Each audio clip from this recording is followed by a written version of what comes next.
Good afternoon, guys. Nice to meet you after a long time. How is it going? Now, this session is mainly, see, the idea is very simple. I want to understand where exactly you stand with respect to mains preparation. What are the challenges that you are facing? What are the insecurities that you feel that you have? And what can we do from our side to help you to make sure that you feel secure by December that you are good in mains? Okay. Now, before we come to that place where I ask you what is the feeling, or I try to address the problems, we should always make sure that this year's mains paper, we should always take this year's mains paper. We should try to see in section wise what has been the questions. And when you see the questions and when you see the trends, you should try to parallelly check what has been your preparation with respect to what is the question being asked. Let us do the same thing. Let us go paper wise. In every paper, let us go section wise. In every section, we will take every question. We will discuss what is the question. What is your take on that question?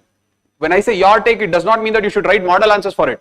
Your take is, can you, if you study hard, can you write that question or not?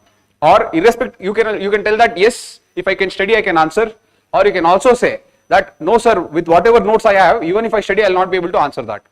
So we'll address both. Whichever questions which you feel that is easy, it is good. You can revise and write.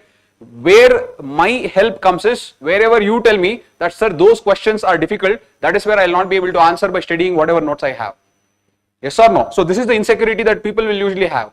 When you go to any section, let us say that you are doing the history section or society section or geography section, you will have a few questions that are coming outside the scope of your book.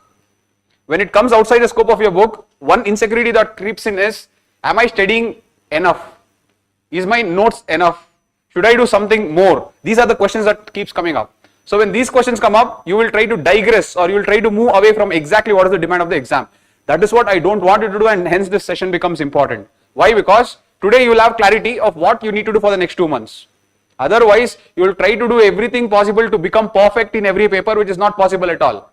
Even the person who is going to get All India Rank 1 next year wouldn't have got the perfect notes, wouldn't have studied perfectly, wouldn't have written all the 20 questions exactly the way UPSC wants it to be.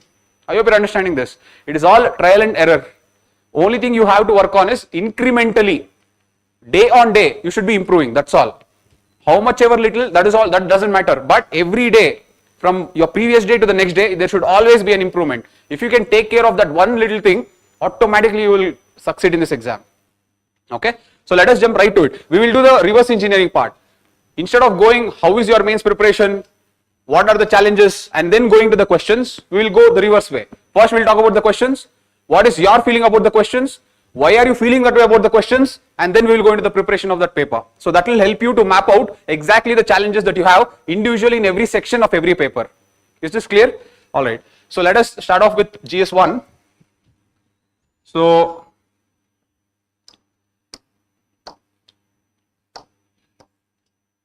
okay, in GS1, as I told you, you have 3 sections. Okay, you have history, you have society, and then you have geography. As I've already told you, history, you will always have 6 questions, 1, 2 and 3, 11, 12 and 13. So that is how many marks? 75 marks. Society, you will always have 6 questions. It is 8, 9 and 10, 18, 19 and 20. The next is geography. You will always have 8 questions, 4, 5, 6, 7, 4, 5, 6, 7 and 14, 15, 16 and 17. Broadly, and the marks is 100 marks. Here you have 75 marks. Okay, so what it signifies is you cannot skip any section. All right, now let us discuss question wise. In the history section, the 6 questions that were asked were as following. Okay, in the history sections, the 6 questions were: 1, there was a question on Harappan architecture. The second question was on Akbar's religious syncretism.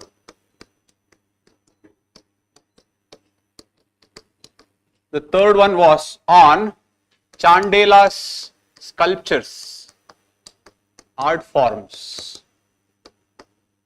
The fourth question was Jyotira Phule's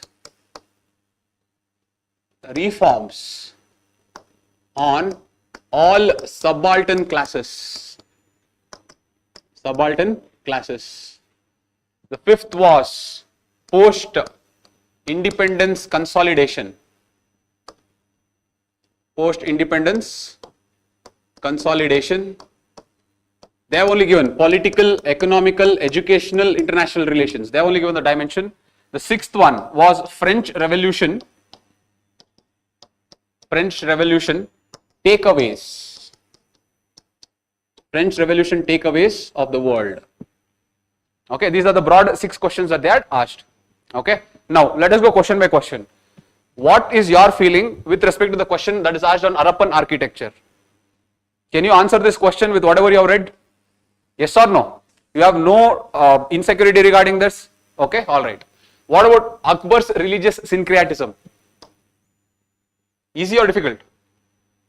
See, I am not here to judge you. I am not here to scold you. I am not here to try to, push you down or push you up. If you don't open up, if you don't tell exactly what your feeling is, I will not be able to understand exactly how to help you out. Okay? If you want me to help you out, you have to be very open about it. No one is there to judge you at all. Okay? So, whatever is the feeling for you, some people may feel easy questions as difficult, some people may feel difficult questions as easy. It really doesn't matter. We are not here to judge. We are here to get clarity. What can be done on those questions where I feel it is challenging? That is the issue of this today's session. Which questions are challenging and how to deal with those questions. That is because you feel everyone who has written mains. Everyone who has written mains. Will anyone feel difficult to write this answer? Every individual who has written mains will be able to write Harappan architecture. Yes or no? So it is not about that today. Easy questions matter to get more marks. That is a different story. But today's session is not about writing the easy questions. How to go about solving this, whichever is difficult according to you. That is the objective of today's session. So if you don't tell me whether it's easy or difficult, I'll not be able to make out what exactly is your feeling.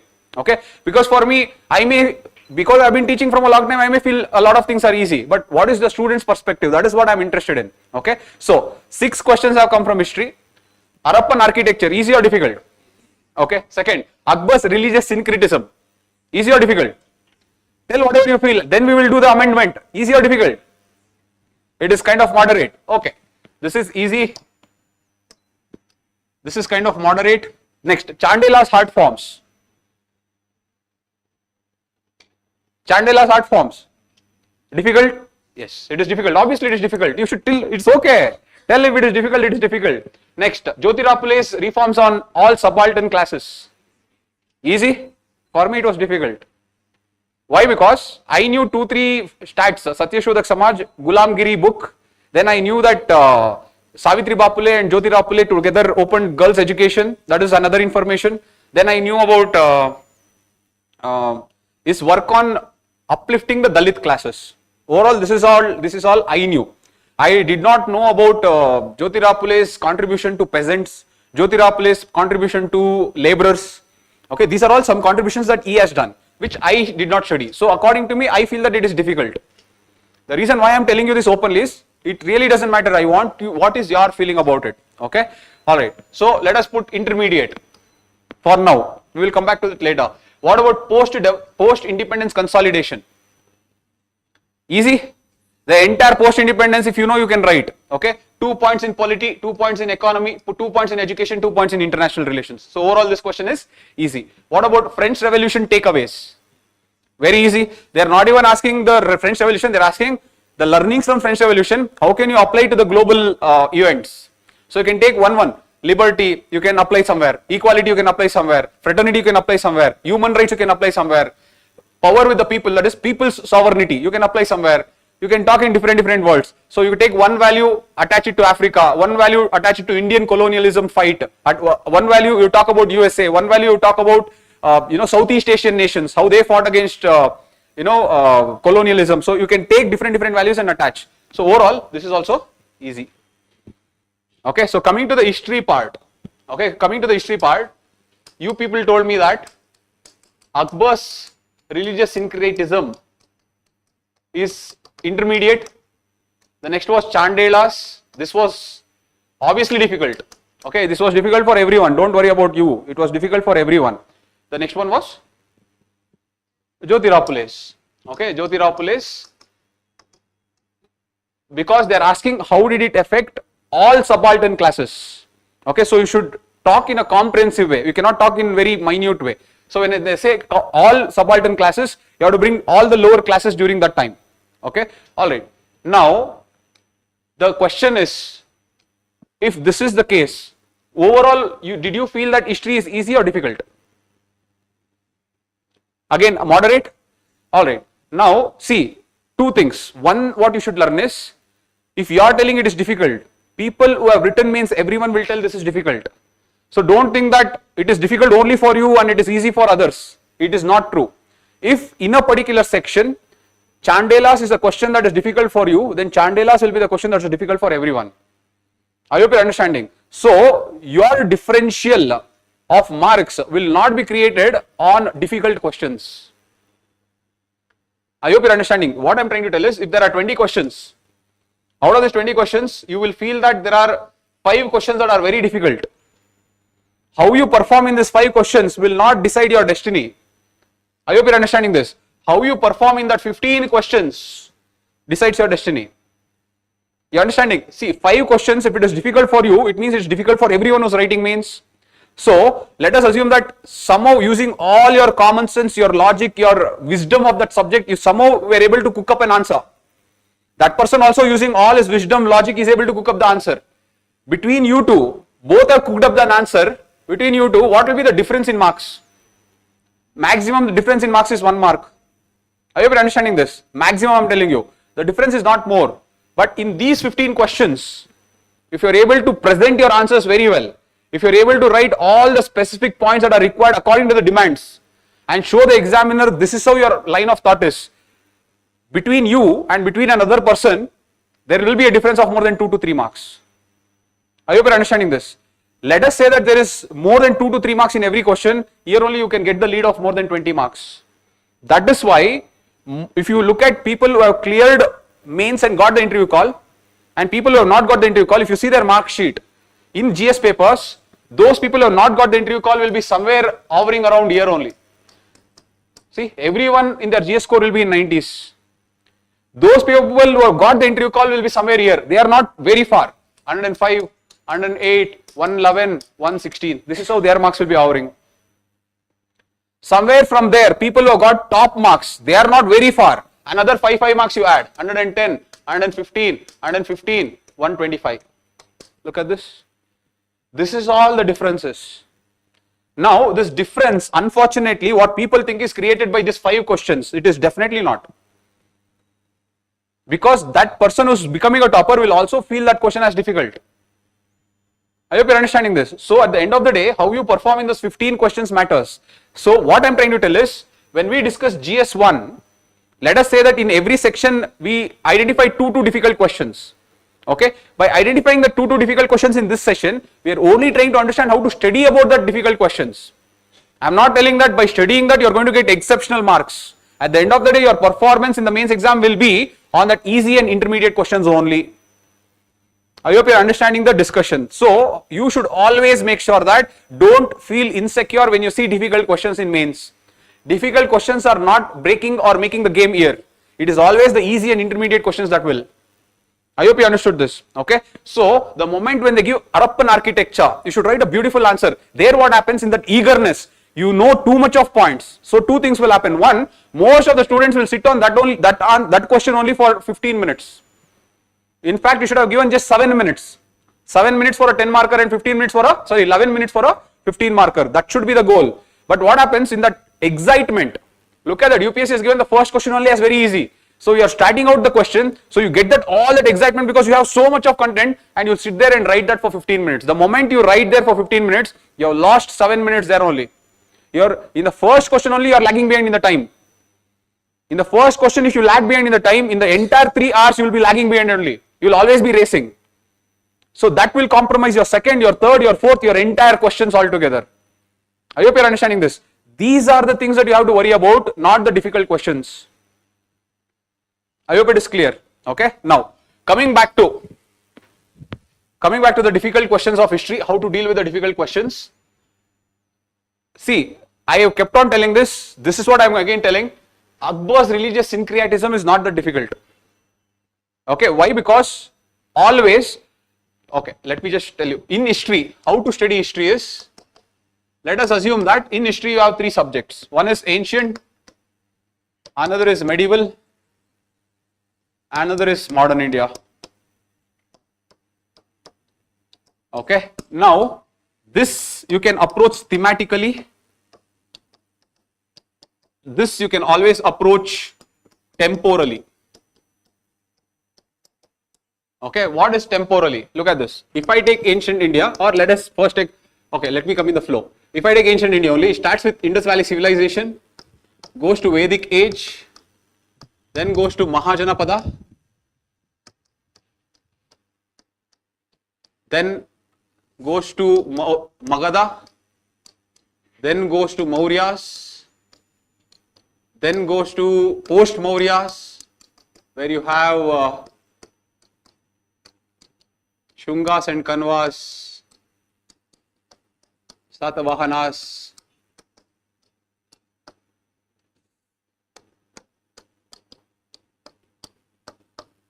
here you have Indo-Greeks, Parthian Shakas, but the most important here is Kushanas. And after that comes Guptas, post-Guptas. Here you have three kingdoms, Maukaris, Pushyabhutis, and Maitrikas. Okay, then you have Harshavardhana. Okay, you're done with ancient India. Come to medieval India. Post Harshavardhana is medieval India. So here starts the tripartite struggle. After the tripartite, that is the Palas, Rashtrakutas and Pratiharas. Palas, Rashtrakutas and Pratiharas. The next starts the age of Rajputs.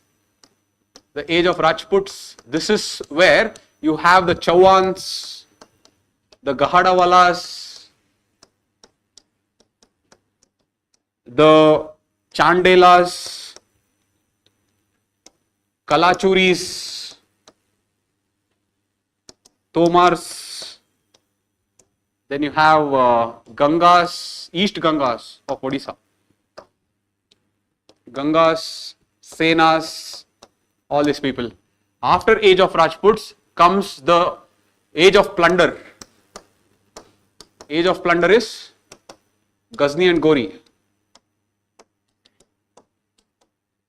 And after age of plunder comes Delhi Sultanates. After Delhi Sultanate comes Mughals. And the decline of Mughal happens in 1717 after the death of Aurangzeb. Okay, so this is the temporal flow of medieval India. Okay, now what is your job? Your job is only two things. Okay, the first thing is, what is the contribution of that particular chapter? I am telling chapter because some may be dynasty, some may be just one small kingdom. But anyways, if I take everything as one chapter, your job is try to frame your own questions. In IVC I can frame a question on its architecture, on its urbanization, on its society, as well as how the people or the entire sites functioned. That is economic. Okay, see, I can frame 4 questions. Come to Vedic age. In Vedic age, you can frame a question on scriptures. You can frame a question on how the transition happened between early Vedic to later Vedic. That is all you can frame. Okay. One more question you can frame is how Brahminism helped in the rise of heterodoxy school. That rigidity in the Brahminism helped in the rise of heterodoxy school. That is one more question you can frame. So what I am trying to tell is, take every chapter here or every event here, frame whatever questions that can come.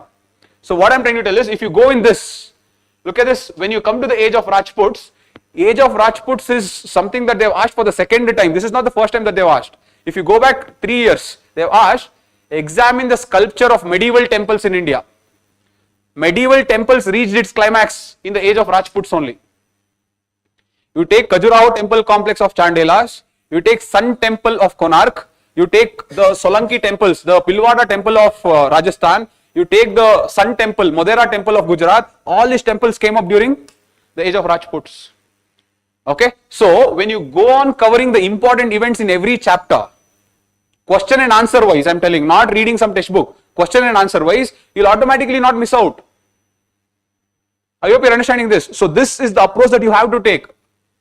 Okay, so every chapter you take, for example, Mahajanapadas, where the political changes in Mahajanapadas is one question.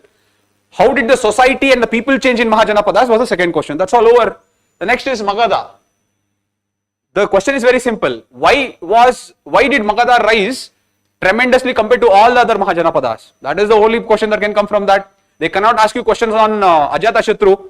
It is too narrow. So they will not ask question on that. So you should use your wisdom.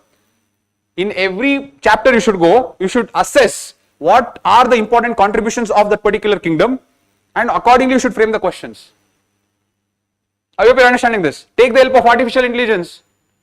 You first put this particular chapter in that ChatGPT or Gemini. You ask what are the important contributions, what are the important events, and accordingly you frame the questions on that. But don't write the answer looking at that. That's all.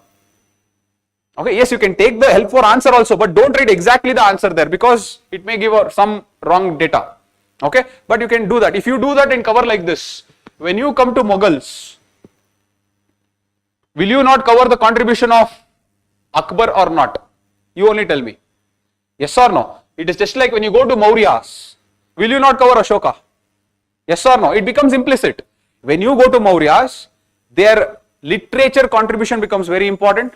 Sorry, not literature. Their architecture contribution becomes very important because cave architecture and the stupas reaches its climax. So architecture of Mauryas becomes very important. The next is the Buddhism and Mauryans becomes very important. The next is Ashoka and Mauryans becomes very important. See, only three things. Cave architecture and stupas in architecture.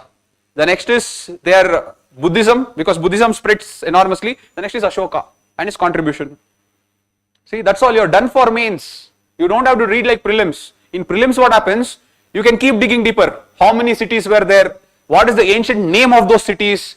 That cities were there on which river? Are you looking at this? In the prelims, there is no end to it. But in mains, it is not like that. In mains, you can draw the line.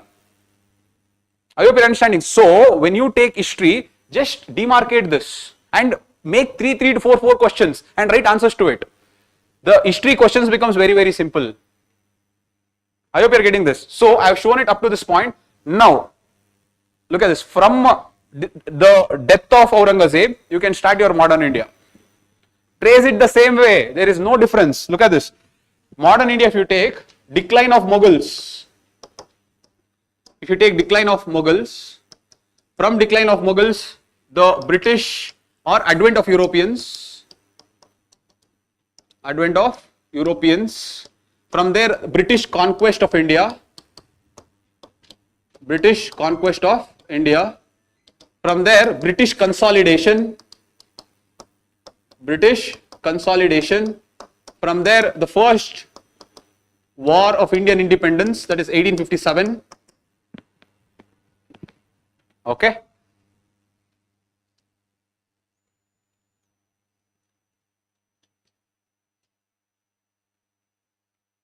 First war of Indian independence.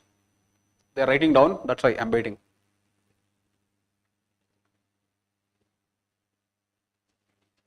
Shall I change? Okay. 1857. From there. So if this is 1857, the next is the age of modern nationalism. Then goes the age of moderates. Then comes the age of extremists. Then comes the Swadeshi movement. Then comes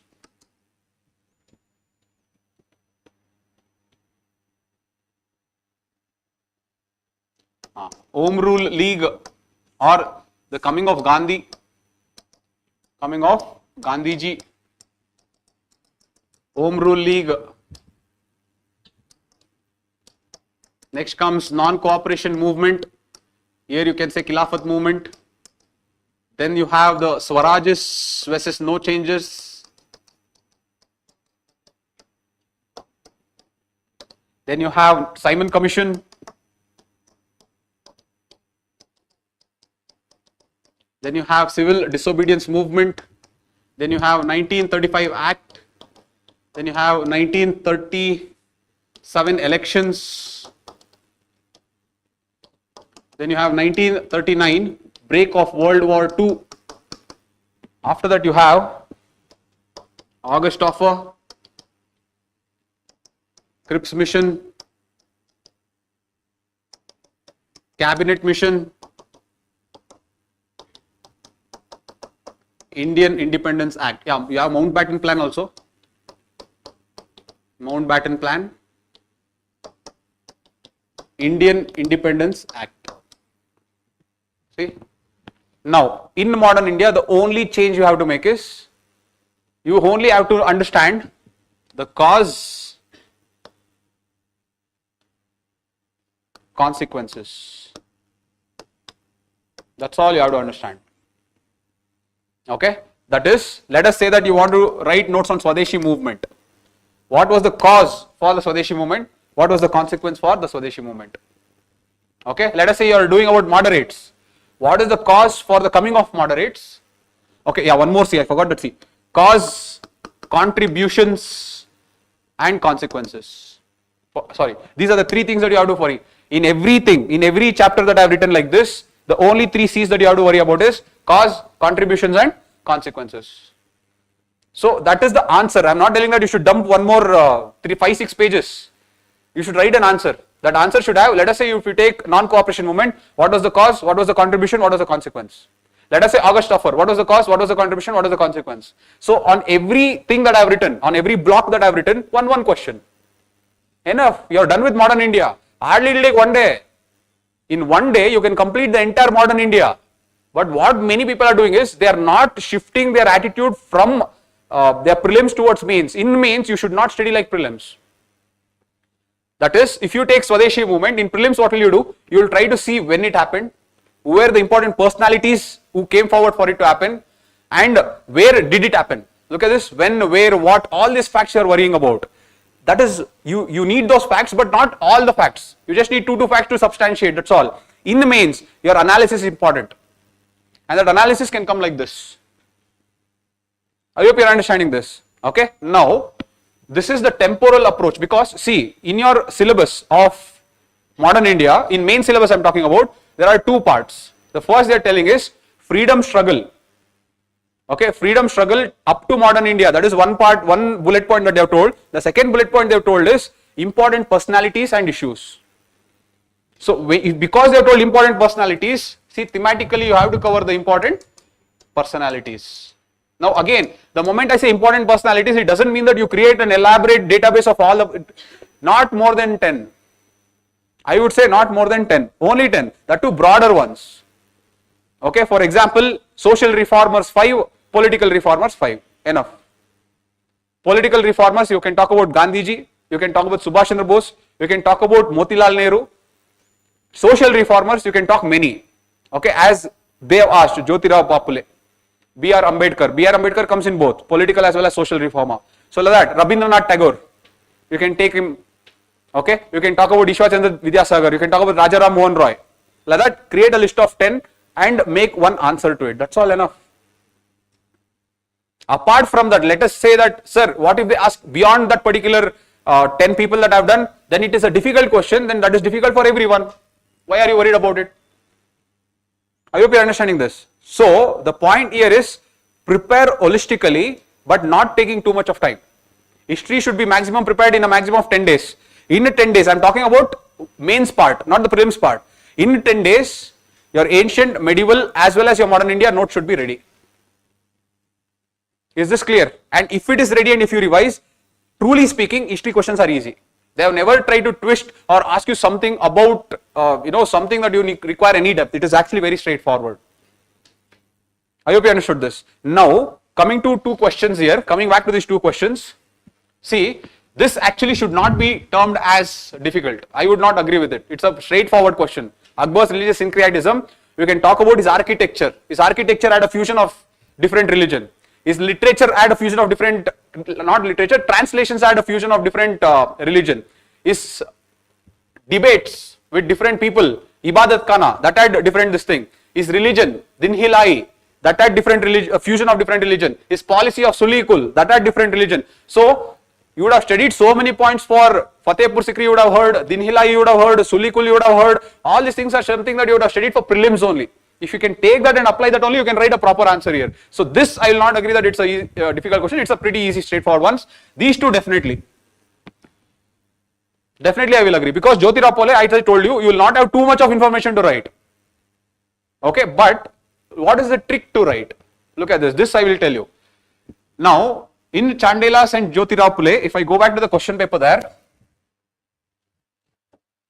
okay, GS1,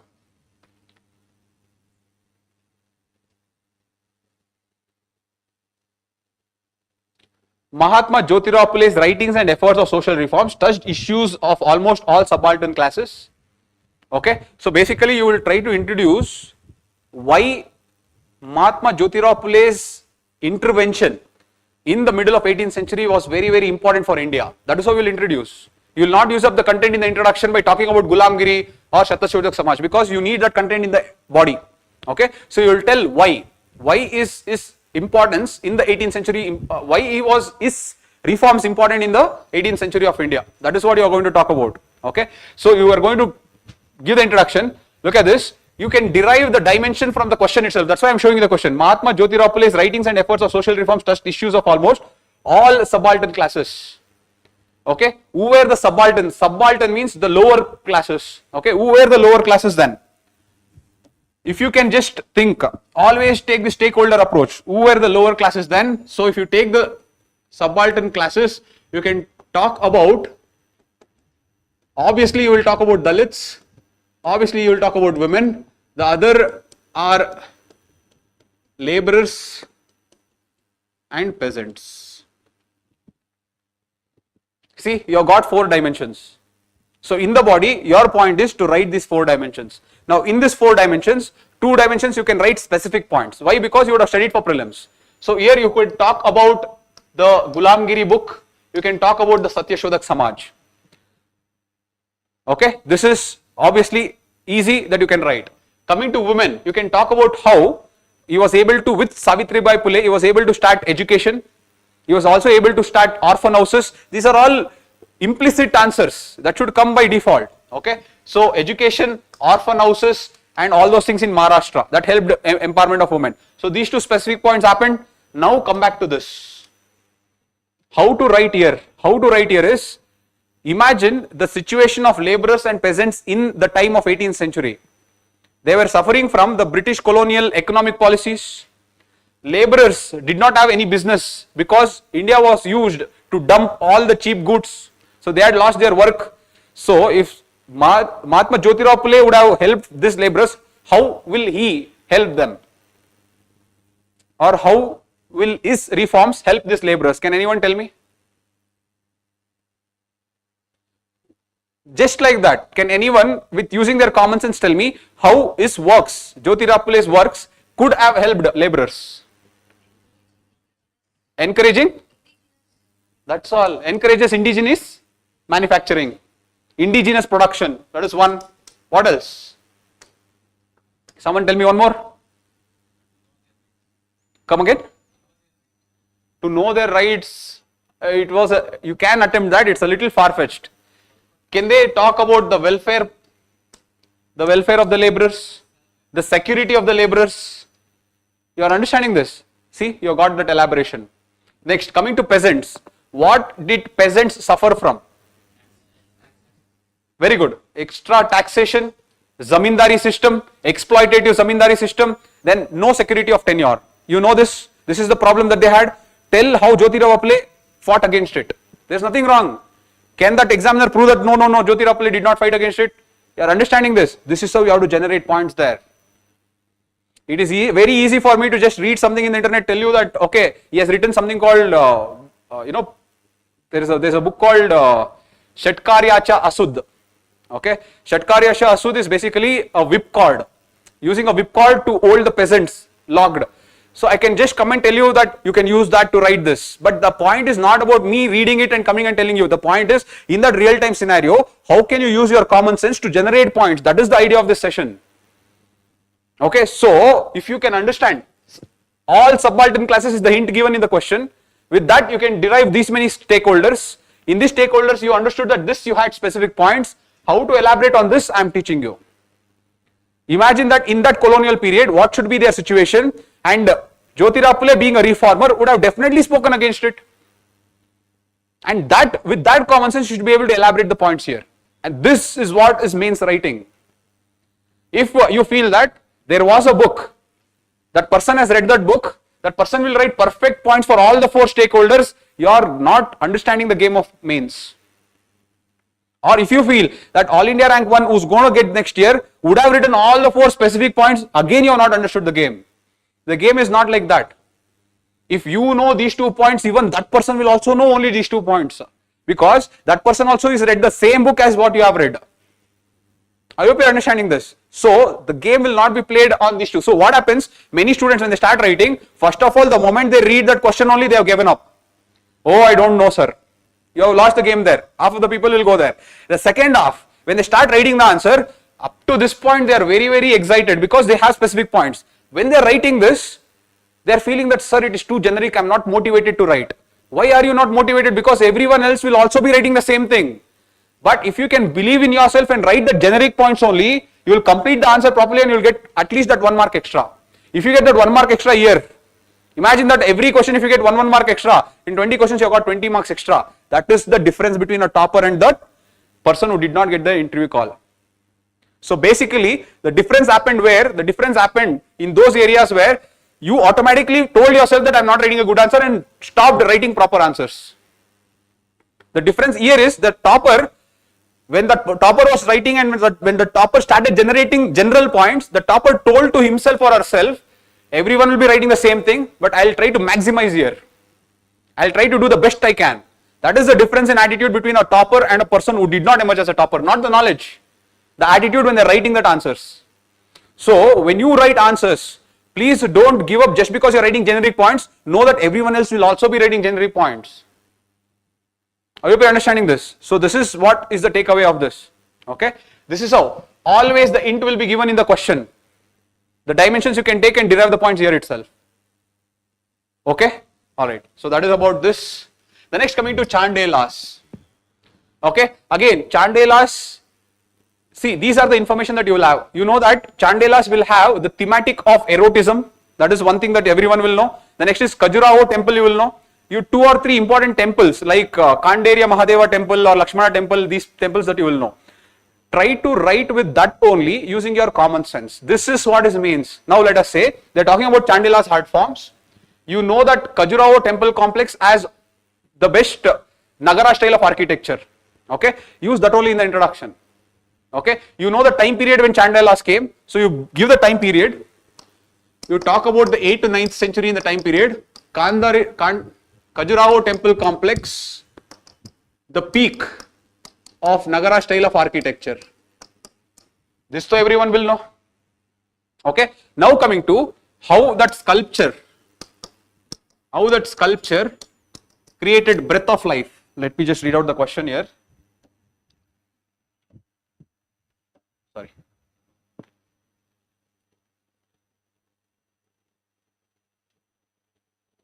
The sculptors filled the Chandela art form with resilient vigor and breath of life. That's all they are asking. So basically, how was their vigor? How was their breath of life? That is what you have to talk about. Okay. So again, you can divide that theme, resilient vigor and breath of life. See, what you can do is, when I say resilient vigor and when I say breath of life, okay, forget Mithuna sculptures, which is erotica sculptures, forget Shakti theme. The Shaktism is a type of energy that is seen in this Khajuraho temple complex. These are all specific points you will know if you have studied about it. I am not talking about that way of answering. I'm talking about assuming that you told that it is difficult and you have no idea, but Khajuraho, Nagara style you know. Okay. So, give me 3 points about resilient vigor. Any 3 points, generic. If I tell that sculpture is resiliently vigor, it is very vigorous in nature, it is showing exuberance of energy, give me 3 points, anything that will come in that sculpture where you can see that vigor. Will the sculptures be static or will they be dynamic? Static or dynamic? Dynamic. Okay. So basically what you will talk is the sculptures in the Khajuraho temples such as Kandariya Mahadeva temple are highly dynamic in nature. Every motion is trying to tell a story. Are you understanding this? See, this is how you have to elaborate. There I am trying to make it specific by bringing a temple, Kandariya Mahadeva temple. Now this statement, can they rule it wrong? They cannot rule it wrong. There should be some sculptures which are dynamic. There are many, but I am just telling it. So the dynamicity is what is the full of vigor is what I am trying to tell. Anything else? Give me one more point. Rigorous vigor. Give me one more point. Can the sculptures show good defeating evil? Yes or no? Will this sculpture be there in any temple? Yes or no? See, you will always find the good defeating evil. You are understanding this? This is how you have to think. Okay. Now coming to breadth of life, let us see. Give me 3 points. I want you, if you don't develop that way of thinking, if you feel that there was a book, from that book I will take the points, read and go and write, it will not happen in mains. Okay, you have to develop this line of thinking. Okay, that will come through practice. Practice how? Writing questions. Take random questions and keep writing. Read. See, this is the first level. The first level is you have made the notes. The first level is you have made all the notes possible. This is the notes. Okay, this happened. After this happened, you should not write more notes. Your note making is done. In 10 days, you are done with history. That is over. After that also, you should not sit and make notes for history. You should keep writing answers. When you are writing answers, you will come across such questions where from your notes, you are not able to generate points. So when you are not able to generate points from your notes, how will you write that extra? That is where your mind will come. You have to sit and think. What can I generate for the dimension? What are the 2 sub points that I can generate? If you don't think like this, in the exam, you have to think that within the time constraint. Imagine in the exam, you are thinking about chandelas, you have only 7 minutes time. Full vigor, you have to get 3 keywords. Breadth of life, you have to get 3 keywords. You think it will be easy? In that exam, sitting there to generate 6 points like this is not easy unless you have practiced. Now you can say, sir, I can generate those 3 keywords, but wouldn't that 3 keywords be generic? It will be. But at least you are generating the keywords and you are writing the points. The other person has already given up. Who will win the game? Are you understanding this? This is how you have to deal with difficult questions. Difficult questions should not be dealt by studying a new book for that. I hope you are getting this. This is how you should develop that art of thinking on that particular time and generating the keywords and writing the answer. Understood? This is how you have to deal with these difficult questions. Is this clear? Was it helpful? Okay, so this is about history. Alright, any doubt in history, guys? So coming to the post-independence and world history, last 2 years post-independence and world history questions are coming. This year also it has come, next year also it will come. Okay, so please don't skip post-independence and world history. But one advantage is, since they have started to ask the questions from last year, the questions are still very superficial. They are not going into very much deep. So you don't have to worry. You can read the class notes and practice a lot of questions. You will definitely be able to write a very good answer. I hope you are understanding this. So you don't have to worry about the post-independence and world history. So in the entire history section, we have ancient, medieval, art and culture. I am including inside that only. I am not putting it separately. Ancient, medieval, modern India, post-independence and world history. Post-independence and world history, overall your notes, whatever you people have, you can read that. Ancient, medieval, art and culture, world history, ancient, medieval and modern India. Whatever you have read, that is fine, but turn it into questions. How will you turn it into questions? By using this temporal approach. Are we clear with history? Everyone? Okay, alright. Let us go to the second part of GS1, that is society. It has become very tricky. Up to last year also they gave a small hint, but from this year it has become very tricky. Okay. Many students who have written mains and came to me, they actually everyone were telling that it is easy, but my students told, sir, society questions were actually difficult. Why? Because I'll tell you why. See, now see, society 6 questions were asked. 6 questions were asked. The first question was smart cities and how it is created, how it is helping overcome urban poverty. Okay, the second question is, they had asked about environmental protection versus the poor. Next, they had asked about tribal development and 2 axes. One axis is rehabilitation, another axis is displacement. Okay.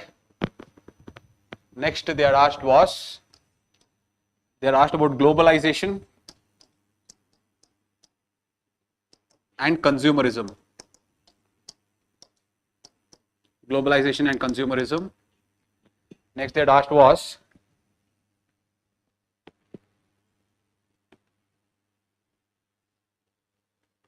paradox. No, not the paradox. Yeah, paradox of modernity. That is nutrition. Rising health concern. Rising health concern and fast food. Rising health concern and fast food. Can anyone tell me one more? One more question that was asked. You people are writing mains, it should be in your fingertips. What is the one more question that was asked?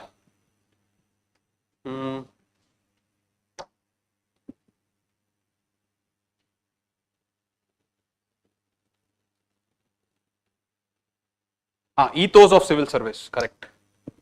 Okay, one more question that was asked was ethos of civil service is a combination of professionalism and national consciousness.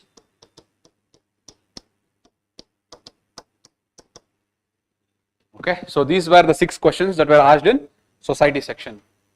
Okay, what was your take on society? How did you feel? Just because I told my students told difficult, now don't tell difficult. Okay, just tell me frankly. Okay, about smart cities and urban poverty. What do you feel? Was it easy or difficult? You want to read the question? This is the question. How does smart city in India address the issues of urban poverty and distributive justice? Easy or difficult? Frankly, difficult. You can tell all the questions difficult. Don't worry. It is not. That is what this question here. The session is not about judging you. The question is trying to understand how to go about studying that section. Tell me. How does smart city in India address the issue of urban poverty and distributive justice? Difficult or easy? Easy. Can you tell? Yes or no? Okay, let us, you are telling easy, let me assume that as easy. Okay, then I will tell you to discuss also, don't worry. Okay, let us say, okay. Next, ethos of civil services.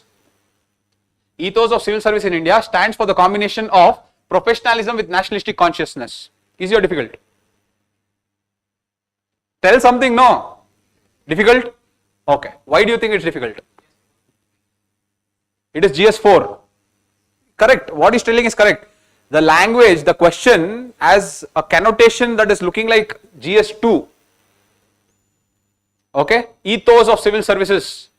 Civil services is mainly in GS2 that we study, social justice and governance. Or we go in GS4, public service values. Ethos means character, not ethics. Okay, ethos, the meaning of ethos means character. It has nothing to do with ethics. Okay, the character of civil service in India, that's what it means. But overall, if you take this particular question, it is looking more either in the realm of social justice or it is in the realm of ethics. That is why to bring it to the language of society is the challenge. You understood this? Now, let us see how we can do that. What do you think about this? Do you think that globalization results in only an aggressive consumer culture? Justify your answer. Is it difficult or easy? Difficult or easy? Easy? Tell something. Moderate? Okay, fine. Let us put that as moderate. This is, what's this? Difficult. This was moderate. Rising, next one. Next is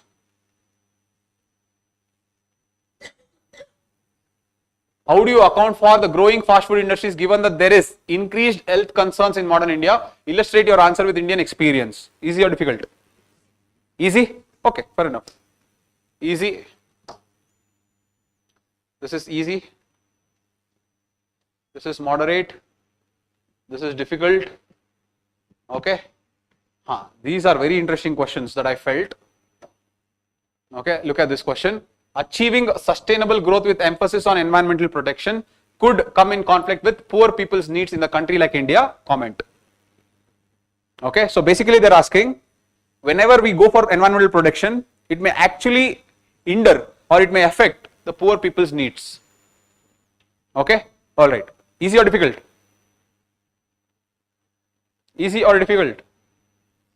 We'll anyway discuss later. What is your take? What is it? Okay, moderate. How to decide easy or difficult is, can I generate at least 5 to 6 points just by looking at the question? If you are able to generate 5 to 6 points just looking at the question, that means it's very easy. If you are not able to generate more than 2 points, that means it's very difficult. If you are able to generate 2 to 3 points, it means it's intermediate. That's how you decide whether the question is easy or difficult. Okay, don't overthink it. If you are able to generate, okay, sir, I can generate around 6 dimensions by looking at the question, then it is easy. Don't worry. Okay, but let us say, sir, I am not able to understand the question only, then it's very difficult. That's all. That is the easy way of trying to figure it out. Okay, don't overthink things. What did you say for this? Moderate. Okay. The next, look at this question. Does tribal development in India center around the 2 axes, those of displacement and of rehabilitation? Give your opinion.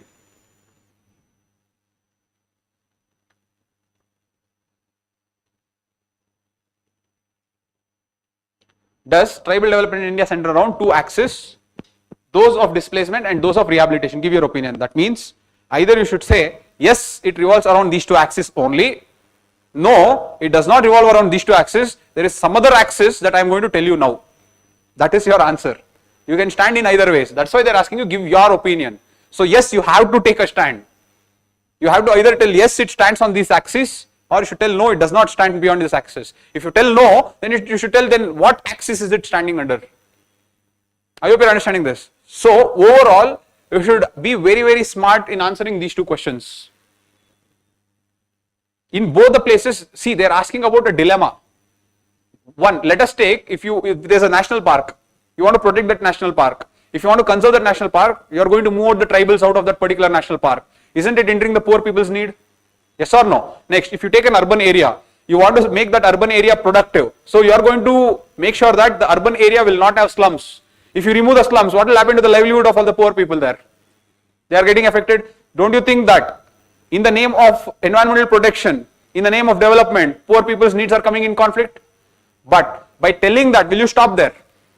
You cannot stop there, because you cannot go against the government when you are writing for the mains exam. So what will you do? You will tell that because of that, the government is trying to put forth inclusive policies. What are inclusive policies? Inclusive policies is, in the national parks you will have buffer zones.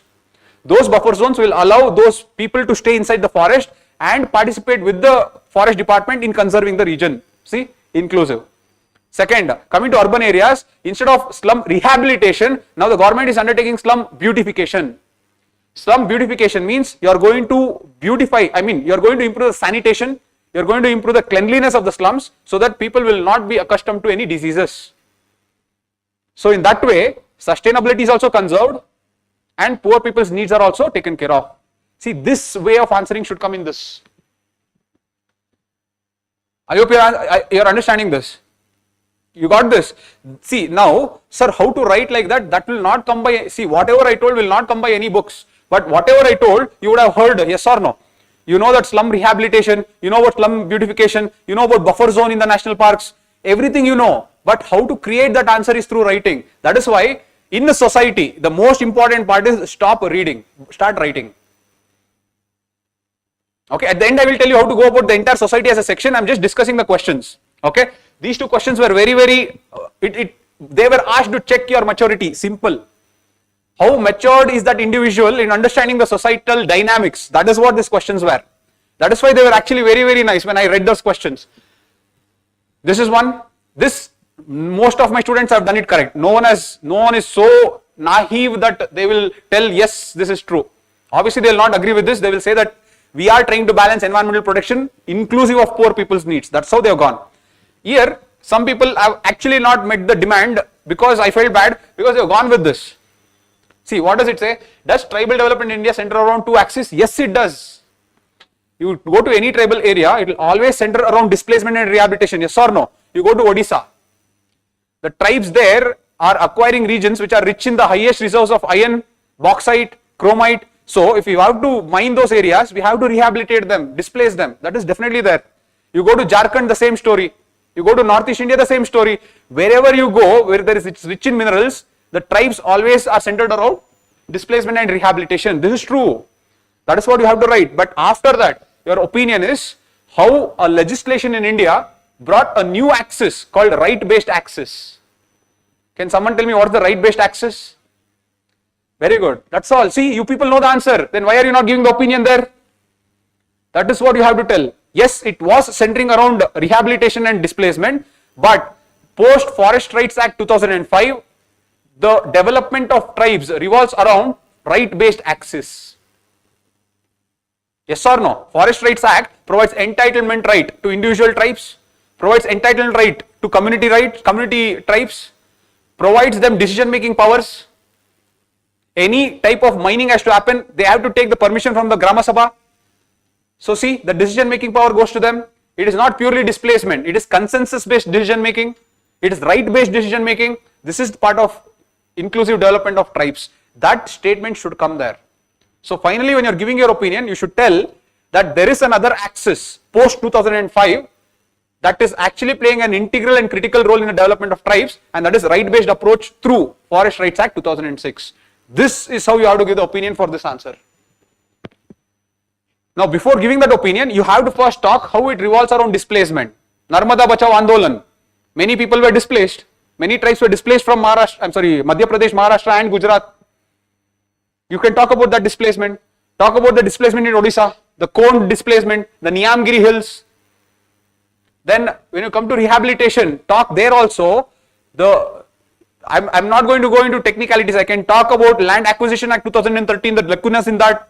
I can talk about the National Rehabilitation Policy 2007. But if I add all those things in paper 1, it will not seem like paper 1. Yes or no? It will seem like paper 2. That's why I'm not using those terms. I'm purposely making sure that I revolve around the society. So when you talk about rehabilitation, rehabilitation is looking only from money perspective. It is not looking from the loss of culture, loss of livelihood, loss of social capital.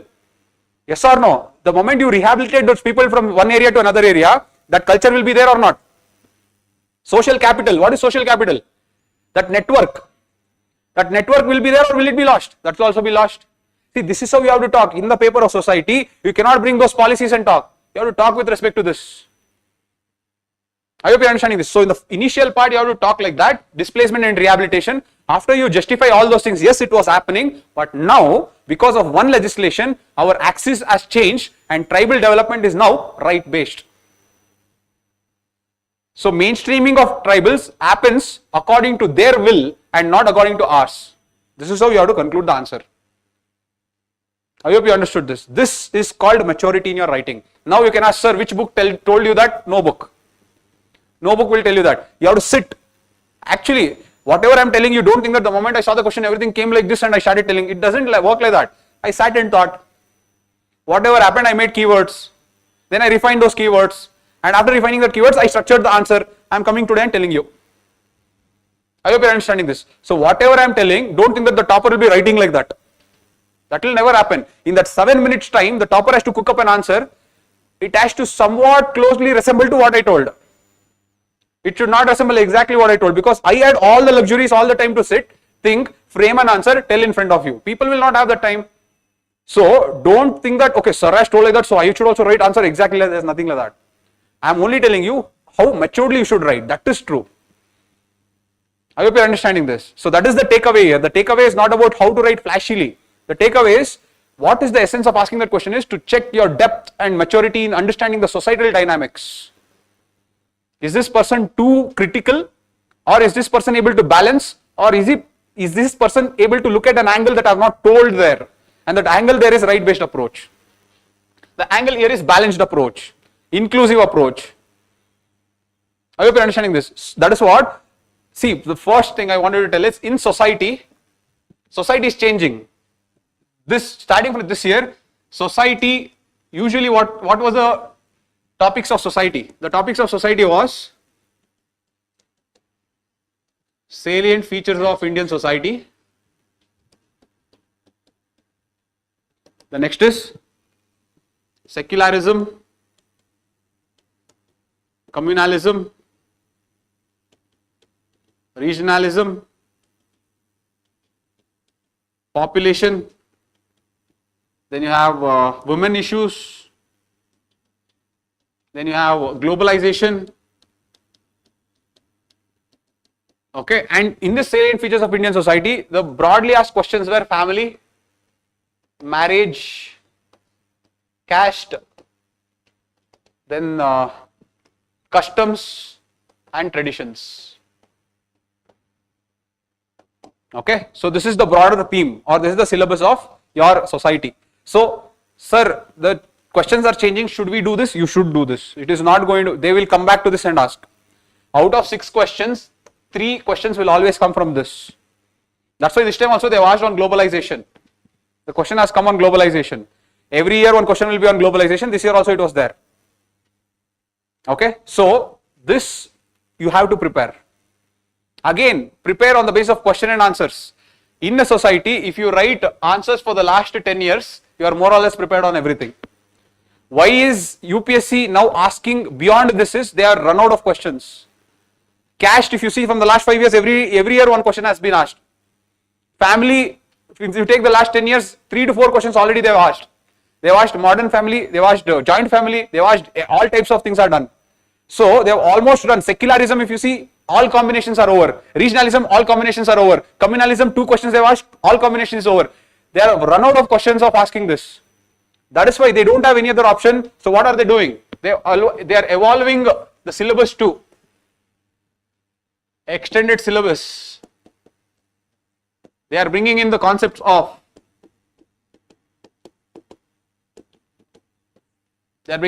social justice.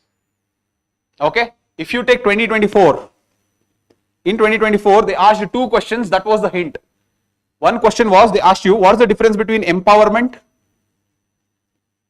and equity. What is the difference between empowerment and equity? The second question was, I forgot the second question. I'll tell you in some minutes. Okay, 2 questions they asked. That was the hint that they are moving towards social justice because they are run out of the questions. Okay, this time look at how many questions they have asked on social justice. They asked, one question was empowerment and equity, another question was affirmative action. Affirmative action is not helping the vulnerable groups. Affirmative action is not helping the vulnerable groups. See, these 2 questions that they asked was a hint that they are moving towards social justice. They have run out of those topics. You understood this? So this year, if you go back to this year, what all they have asked, look at this. If this year, if I have to tell social justice and governance questions, 1, 2, 3 and 4. 4 questions. Okay, this is social justice, this is social justice, this is social justice and governance, this is social justice and governance. Look at this. 4 questions are coming directly from social justice. But you cannot write the answer like social justice, you have to write the answer like society. Okay, so the idea is very simple. The idea is, in society, one, make these notes, don't skip this. You have to, obviously, people would have taught you, sir would have taught you, that is fine. That notes is there, you revise that and you write a lot of questions on that. So, but make sure that you write the answers for the last 10 years, you are more or less done. Any question they ask on this theme, you will be able to write a beautiful answer if you write the answer for the last 10 years. Okay. Now, how to practice that extended syllabus? Go to the social justice questions of the same UPSC. Go to the social justice questions of the same UPSC and practice society wise. Last 10 years, you will be more or less done. That's all. Okay. Now, this should not happen sitting next 10 days, I'll finish everything. That should not be there. See, once you revise the entire notes of society, take two questions and try to approach society wise, because it's going to take time. Taking a social justice question and writing like society, you will not be able to do in 2 days. Take two questions, think about it, create a framework, then try to generate an answer. Every day 2 questions, for 10 days 20 questions, you will be more or less done with social justice questions. I hope you are clear with this. Okay, this is how you have to practice. Social justice questions are going to return in society, they are not going to change it. So you should be very well versed with the social justice questions. Was this helpful? Okay, alright. So this is about society.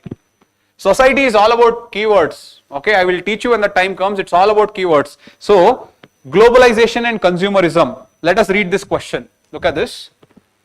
It's all about the play of keywords. Society, international relations. It's all about play of keywords. If you know the keywords, you can write a very good answer. Okay, look at this. Do you think that globalization results in only an aggressive consumer culture? Justify your answer. What do you think? They are asking, so I am asking you. Do you think that globalization results in only an aggressive consumer culture? Yes or no? No. Obviously, a matured individual will never agree to that, because they are using this word called yes or no. So, but what you should understand is, see, again they are asking your opinion only. Okay, here in the last 2 questions also they asked your opinion only. Does tribal development revolve around 2 axes? What is your opinion? Before that, does environmental protection exclude poor people's needs? What is your opinion? See, again here they are asking you, justify your answer, do you think? Again they are asking your opinion. So, in the society, why is it that they make it your opinion is because they want to check how matured you are in analyzing your social dynamics. There the marks will not be there because you wrote an exceptional case study. The marks will not be given because you have written an amazing example. Yes, here and there definitely that will work. But if you don't give a matured societal opinion, you will not get marks. But if a person has given a proper matured opinion, irrespective of what the other person and how that other person has written, that individual's opinion matters, and if that person has given a proper opinion, you will get maximum marks. So know this, in a society your opinions matter a lot. If you go and observe, it is not this year, every year they ask you directly, caste system cannot be abolished in India, what is your opinion? They have asked this. Caste system cannot be abolished in India, what is your opinion? So what will you write there? If you write yes, then you become antagonist to Indian values. If you write no, then you are a pessimistic person. So what will you write then? You are understanding this? That is where your societal maturity should be there. How you will take the societal dynamics and say that what was there before the caste system, what is there today the caste system, what is the change? Is the change happening progressively or regressively? Because it is happening progressively, in the future what can be the change that we can see? This is how you have to give the opinion. You cannot say yes or no. Are you understanding this? So, opinion in society matters a lot. You should be very good in your opinions. Okay? Anyways. Do you think that globalization results in only an aggressive consumer culture? No, you told no. So, basically you are going to balance the answer. Look at this. So, globalization. On one side, I am going to argue yes. For yes, I am going to talk about commodification, homogenization,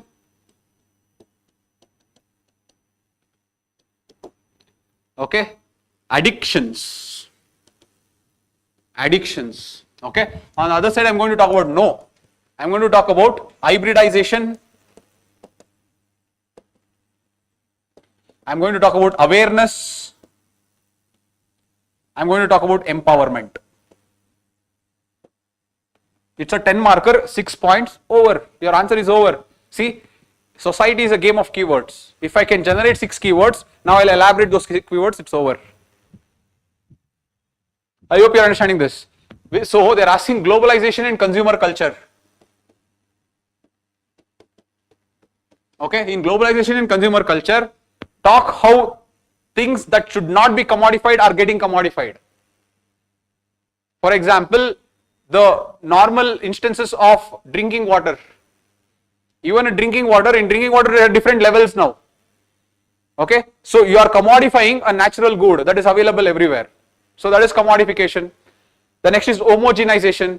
When I say homogenization, you are creating standard goods that is affecting regional artisans, regional traditions. Yes or no? For example, if I wear jeans pant, if everyone is going for jeans pant, will it help other regional traditions and attires? Are you understanding this? That is how homogenization is affecting the consumer culture. Addictions. They are creating the wants. You did not need it. Just because they told you that it is a limited edition, just because they told you that it is available for a very short time, just because they created artificial scarcity, now you want it. That is addiction. I hope you are understanding this. So these are the points that should come here. Then you should go here and tell, no. Globalization has created something called glocalization. It has taken the regional tradition and has internalized it as part of globalization. That is, for example, yoga. Now there is something called power yoga, water yoga, air yoga. These are all hybridization of India's format of yoga. See, talk about that. The next is awareness. See, awareness about health, awareness about nutrition, all this spread because of globalization only. And through awareness, we are able to spend wisely, yes or no?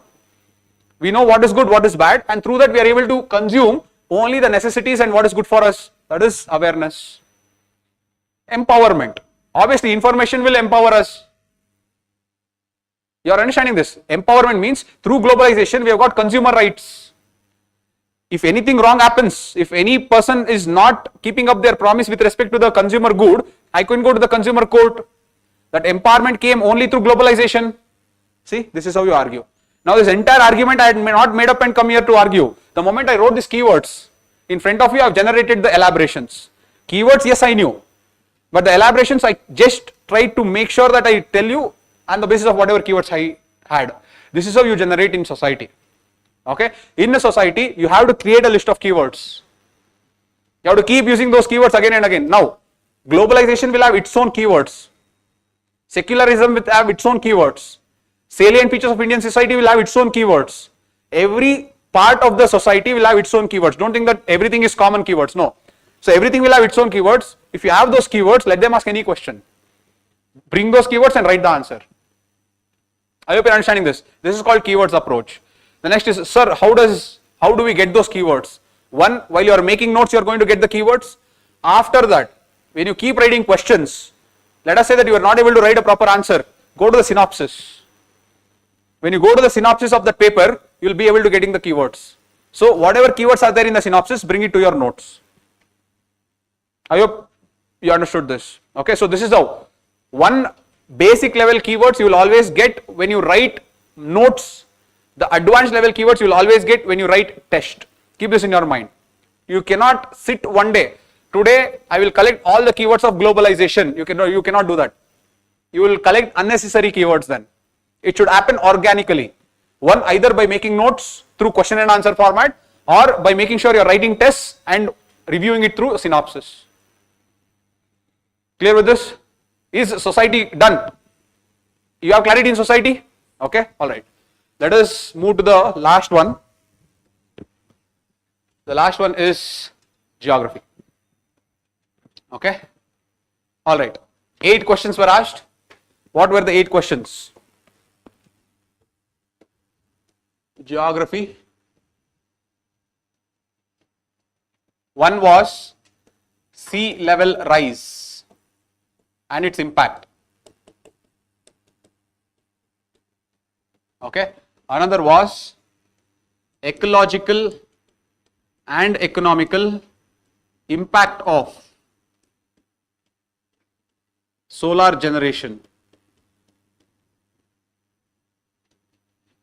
The next one was, what are tsunamis? Okay. Then there was onshore and offshore oil reserves.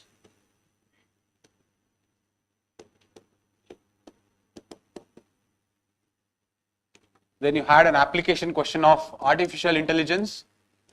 remote sensing, GIS and drones. Okay, then you have plate tectonics or tectonic based, tectonics on continents and oceans. Then you have Gangetic Basin, population distribution,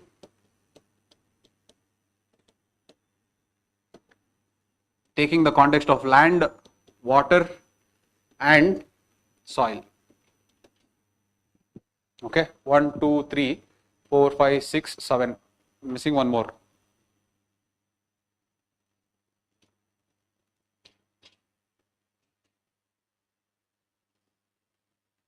One second.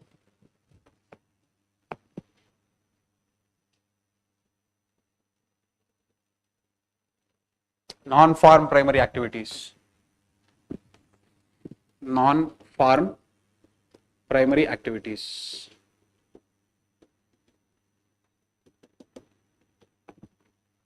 Again, just because I have taught this subject, don't tell that you are compelled to tell it is easy, sir. Okay, you can definitely tell if it is hard. If you don't know, you can tell that. Don't worry about anything. Okay, we are trying to understand how to approach. We are not trying to judge anything. All right. So these were the 4 questions that are asked.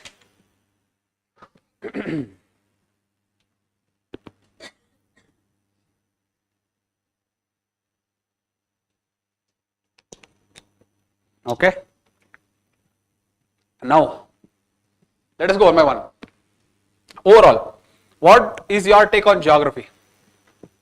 Overall, is it easy or difficult? It's moderate. That moderate is a bad word. Let me remove it. You don't have the option to tell moderate now. Easy or difficult? Easy. But what did you identify here? Compared to the previous years, what is the change that has happened in geography? Can anyone tell?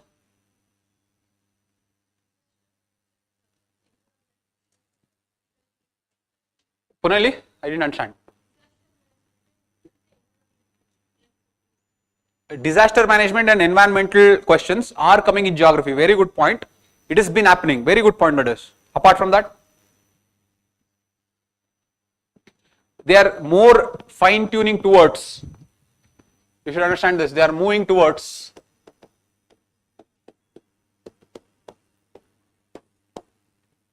socio-economic geography. Okay, they are lessening the number of questions from physical geography, they are increasing the number of questions from socio-economic geography. So look at this. This is physical geography.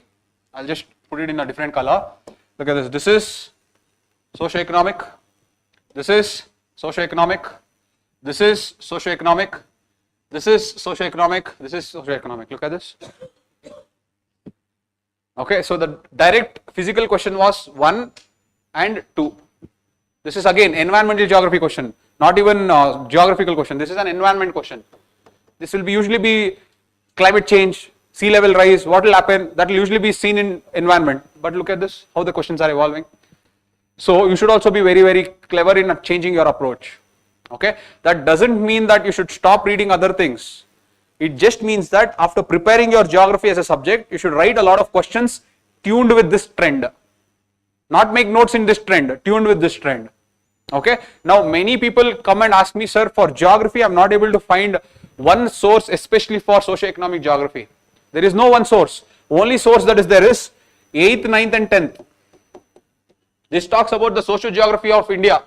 Okay, then you have the 12th standard NCERT, that is India, economy and people.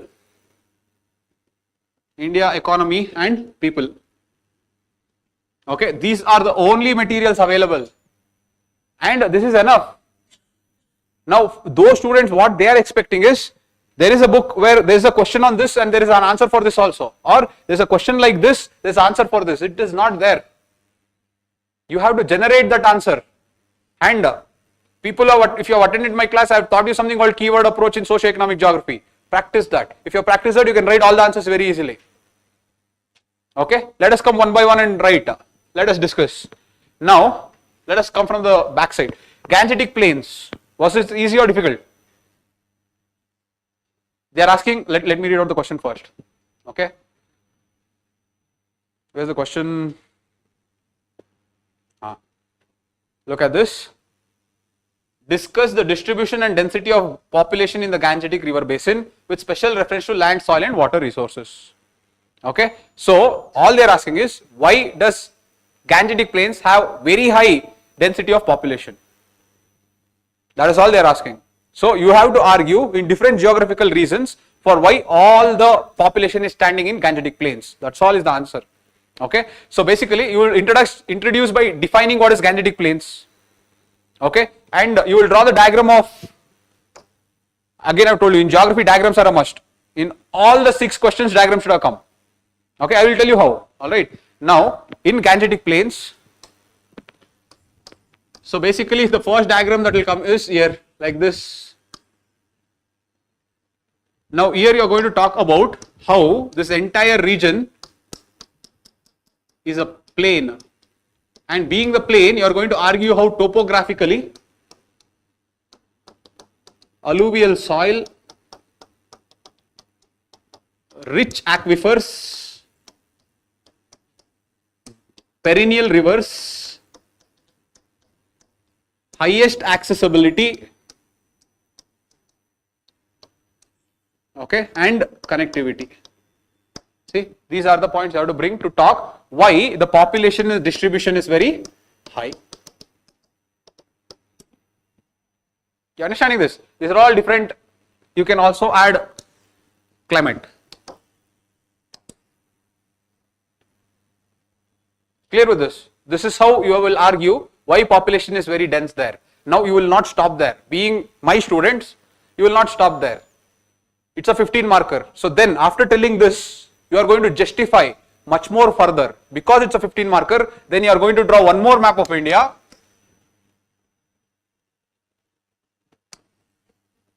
Okay, then you are going to draw one more map of India, and then you are going to show the upper Gangetic Plains, the middle Gangetic Plains and lower Gangetic Plains.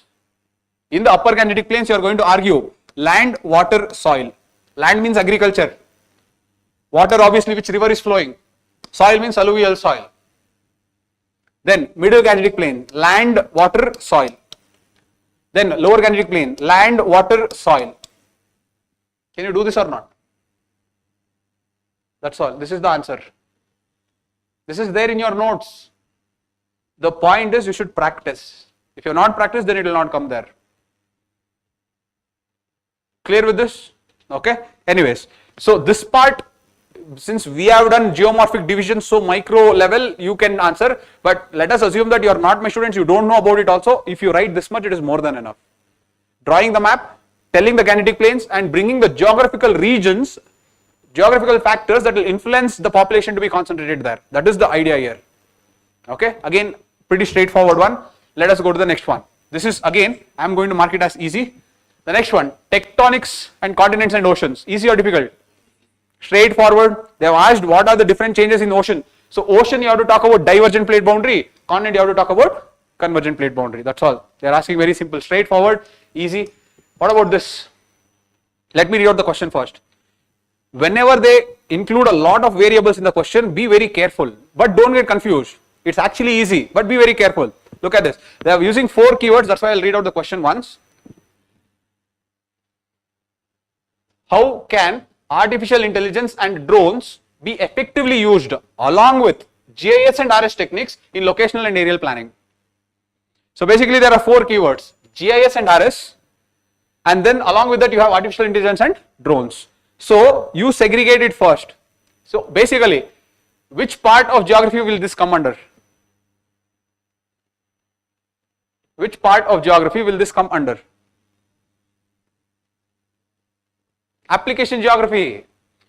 See, what is GIS, what is RS, what is drones? It's all application of geography. So you are using those tools to do locational and aerial planning. Okay, let me change the question.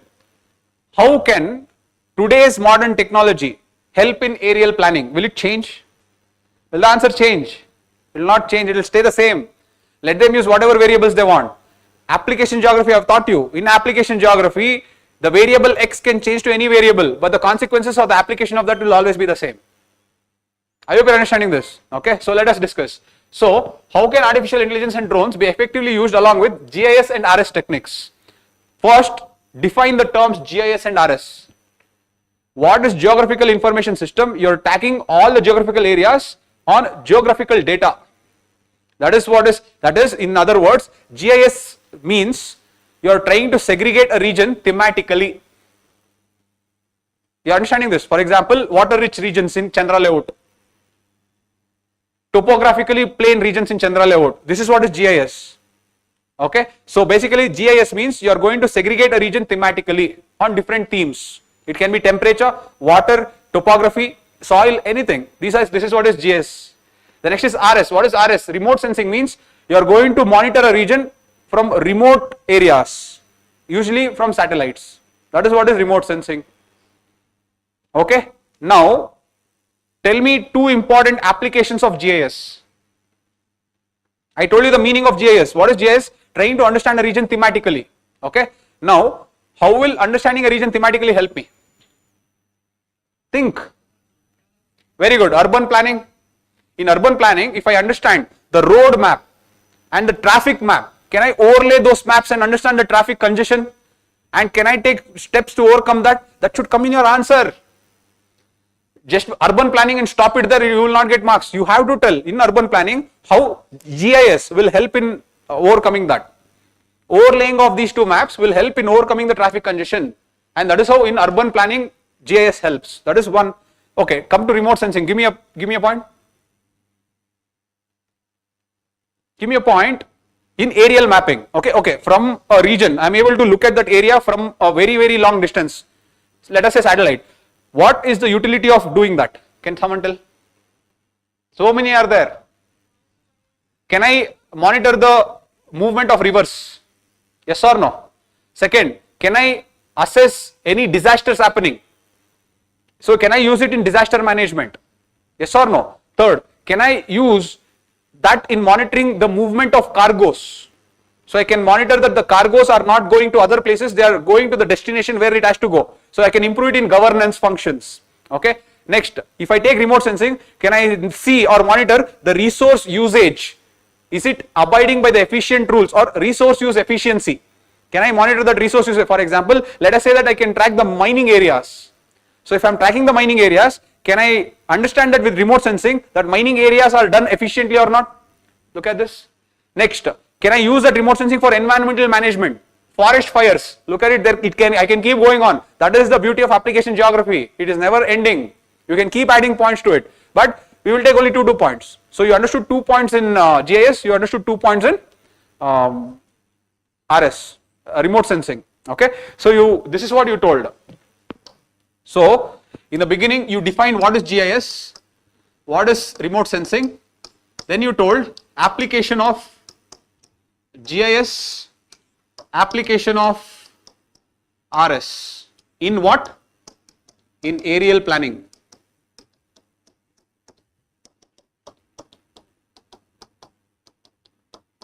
Okay, so you have introduced this much.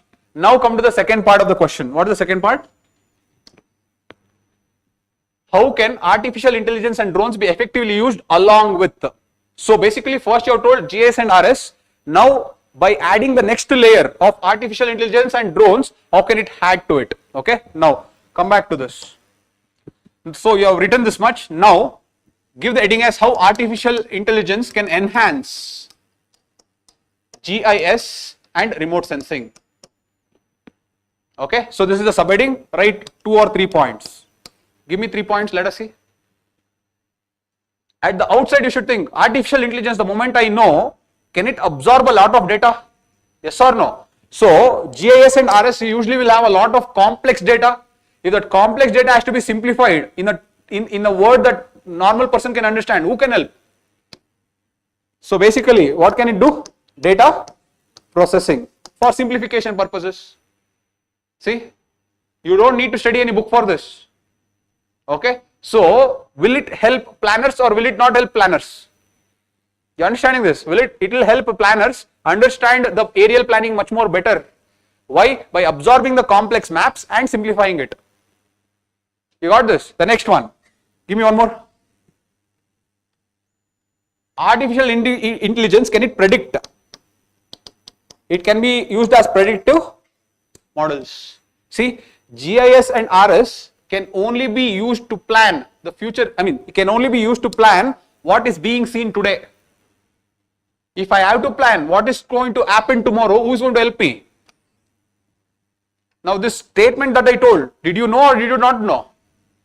You knew. Then why you did not tell? Because you did not think. I hope you are understanding this. That's the only difference. It is not about which book you have read. If you have sat and thought about it, you would have generated these points. Because that's what I told. This is a variable. Remove this variable. Add any variable. I'll write the same points. I hope you are understanding this. That is what is this. So you have written 2-3 points here. Come to the next. Give drones. Talk about drones. Okay. Now, how will drones help in RS and GIS effectively?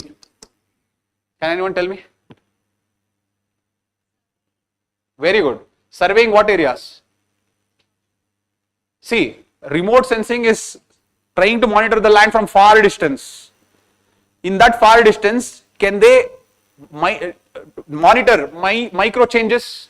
They cannot monitor micro changes. So who will help in monitoring micro changes? That's all. So at the macro planning, RS will help, but at the micro level changes, who will help? Drones. That's all. First point is over. For example, in urban areas, any remote sensing satellite can only see the urban area, but can it see what is happening inside the gutter or inside the streets? Who will see that? Drones. That is what you will write. In that way, it will help micromanage any type of planning in urban areas. Okay, next, give me one more. Can it provide accessibility in difficult terrains? Drones. For example, remote sensing is monitoring a satellite. Sorry, remote sensing satellite is monitoring a mountain. Okay, but inside that mountain, can it access the volcanoes? You are understanding this? To access that inaccessible terrain or a difficult terrain or a dangerous terrain, what can go? Drones. That's all. It can help us understand the physical phenomena much better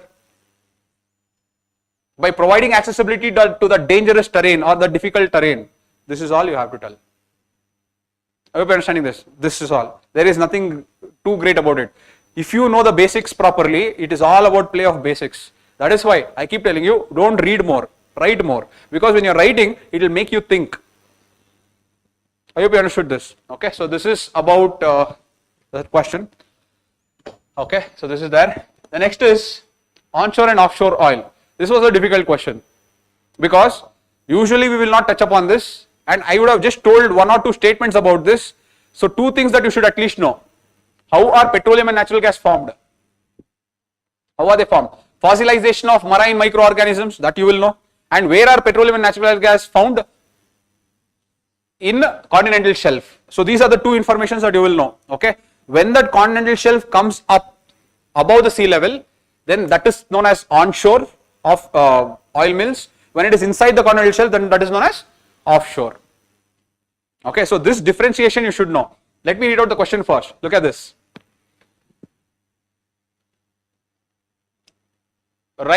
Give a geographical explanation of the distribution of offshore oil reserves of the world. Okay, can you draw the map and show the offshore oil reserves of the world?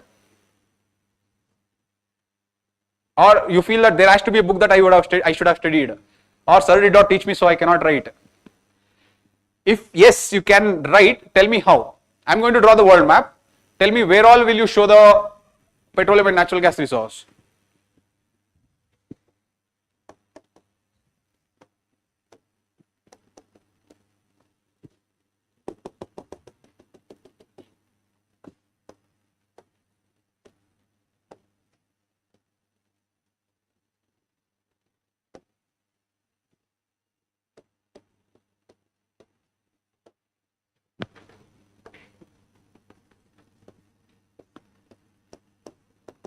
Okay, where all will you show petroleum and natural gas reserves? Middle East, offshore they are asking, offshore or onshore? Offshore they are asking. Okay, so be very careful when they are asking offshore. Okay, so you are going to show the Persian Gulf, you are going to show this parts, where else? The Mediterranean nations of Africa. Okay, then you are showing the Persian Gulf, and parts of the Arabian, Sea. Sorry, the Red Sea. Okay, what else? Where else? In Indonesia, will we get petroleum or not? Yes or no? You should get. Why are you so worried? Okay, obviously there will be one. See, Indonesia is an island. An island will have continental shelf. Yes or no? If continental shelf is there, at least there should be some place in the continental shelf where there is petroleum and natural gas. Yes or no? Then right. Why are you worried so much? I hope you are understanding this. So, see, this is what you mark. Okay, come to South America. Tell me where petroleum can be there. Tell me one country that's always in the news for petroleum and problems. Venezuela. If Venezuela petroleum is there, which part is Venezuela? Gulf of Mexico part, that is on the northern part. Mark this entire thing. That's all. This is what is smartness. I hope you're understanding this. If you feel that there has to be a book I have to read to mark all these things, you will not get those books. You have to make sense of whatever knowledge you have to write the answer of whatever demand the question is. I hope you're understanding this. Apart from that also, see, there are some parts here you will find, there are some parts here that you will find. And obviously the North Sea. We know that the North Sea also is making a lot of news because of the, what is it? There's a pipeline there, very famous one. Anyways, the North Sea is also in news. So that is another part. So this is the distribution of offshore oil reserves. That's all. So with your common sense, except 2 or 3, you could have marked whatever distribution. That is how you have to do. Did you understand this? That's all. Next. The next is, see, you have to geographically explain that also. So what you have to geographically explain is, there you have to tell petroleum and natural gas, will it be found in basins or will it be found in flat lands? It will always be found in basins. Why? Because basins are sites of deposition.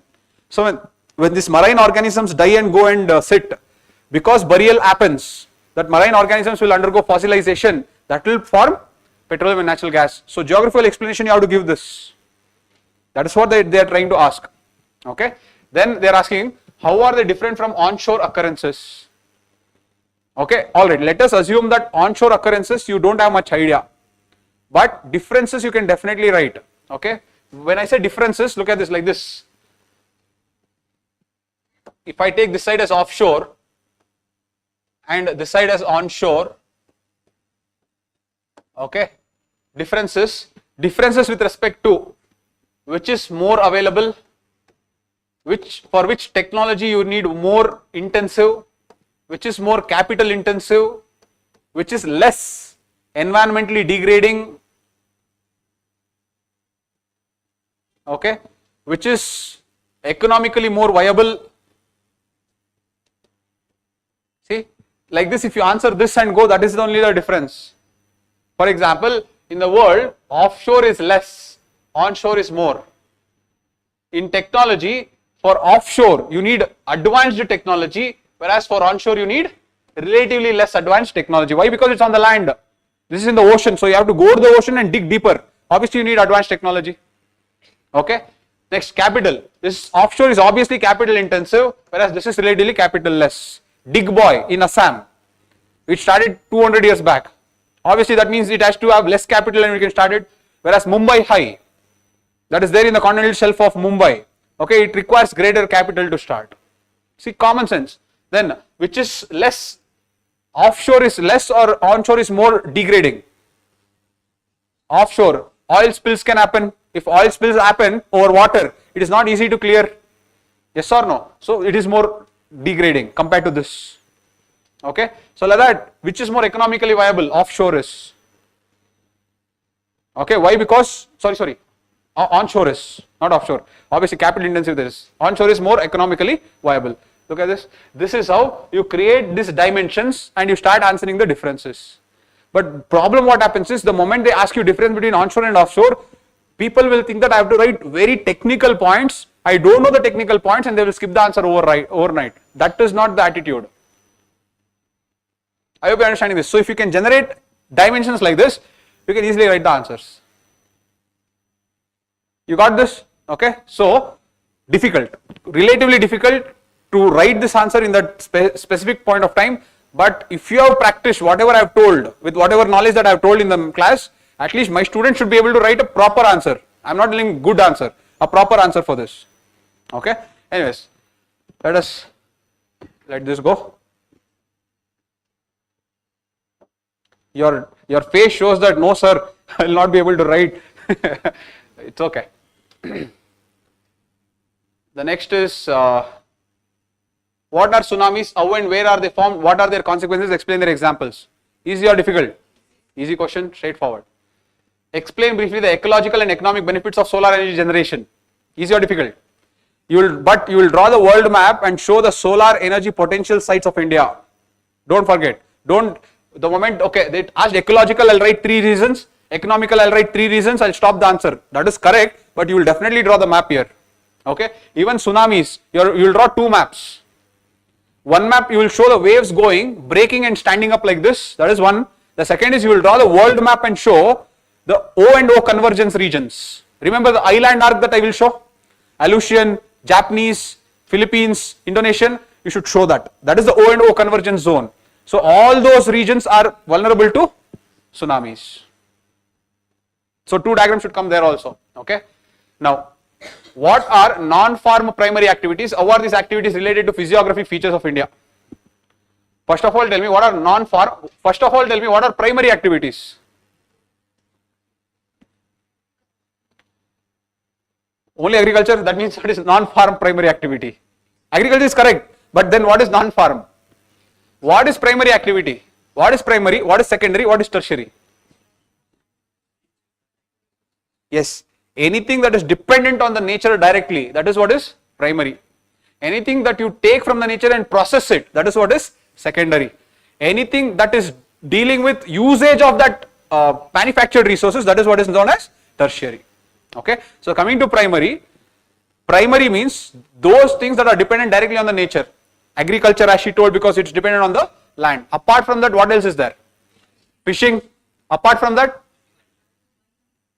all allied activities are there at one already. Apart from that, mining. Someone told mining. So fishing, mining, what else? Animal, livestock rearing, very good. What else?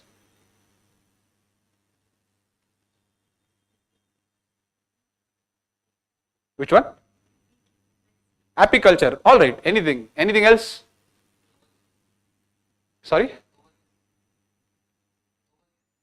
No. Non-farm primary activity. Gobar gas, as in what is this thing? It is not an economic activity.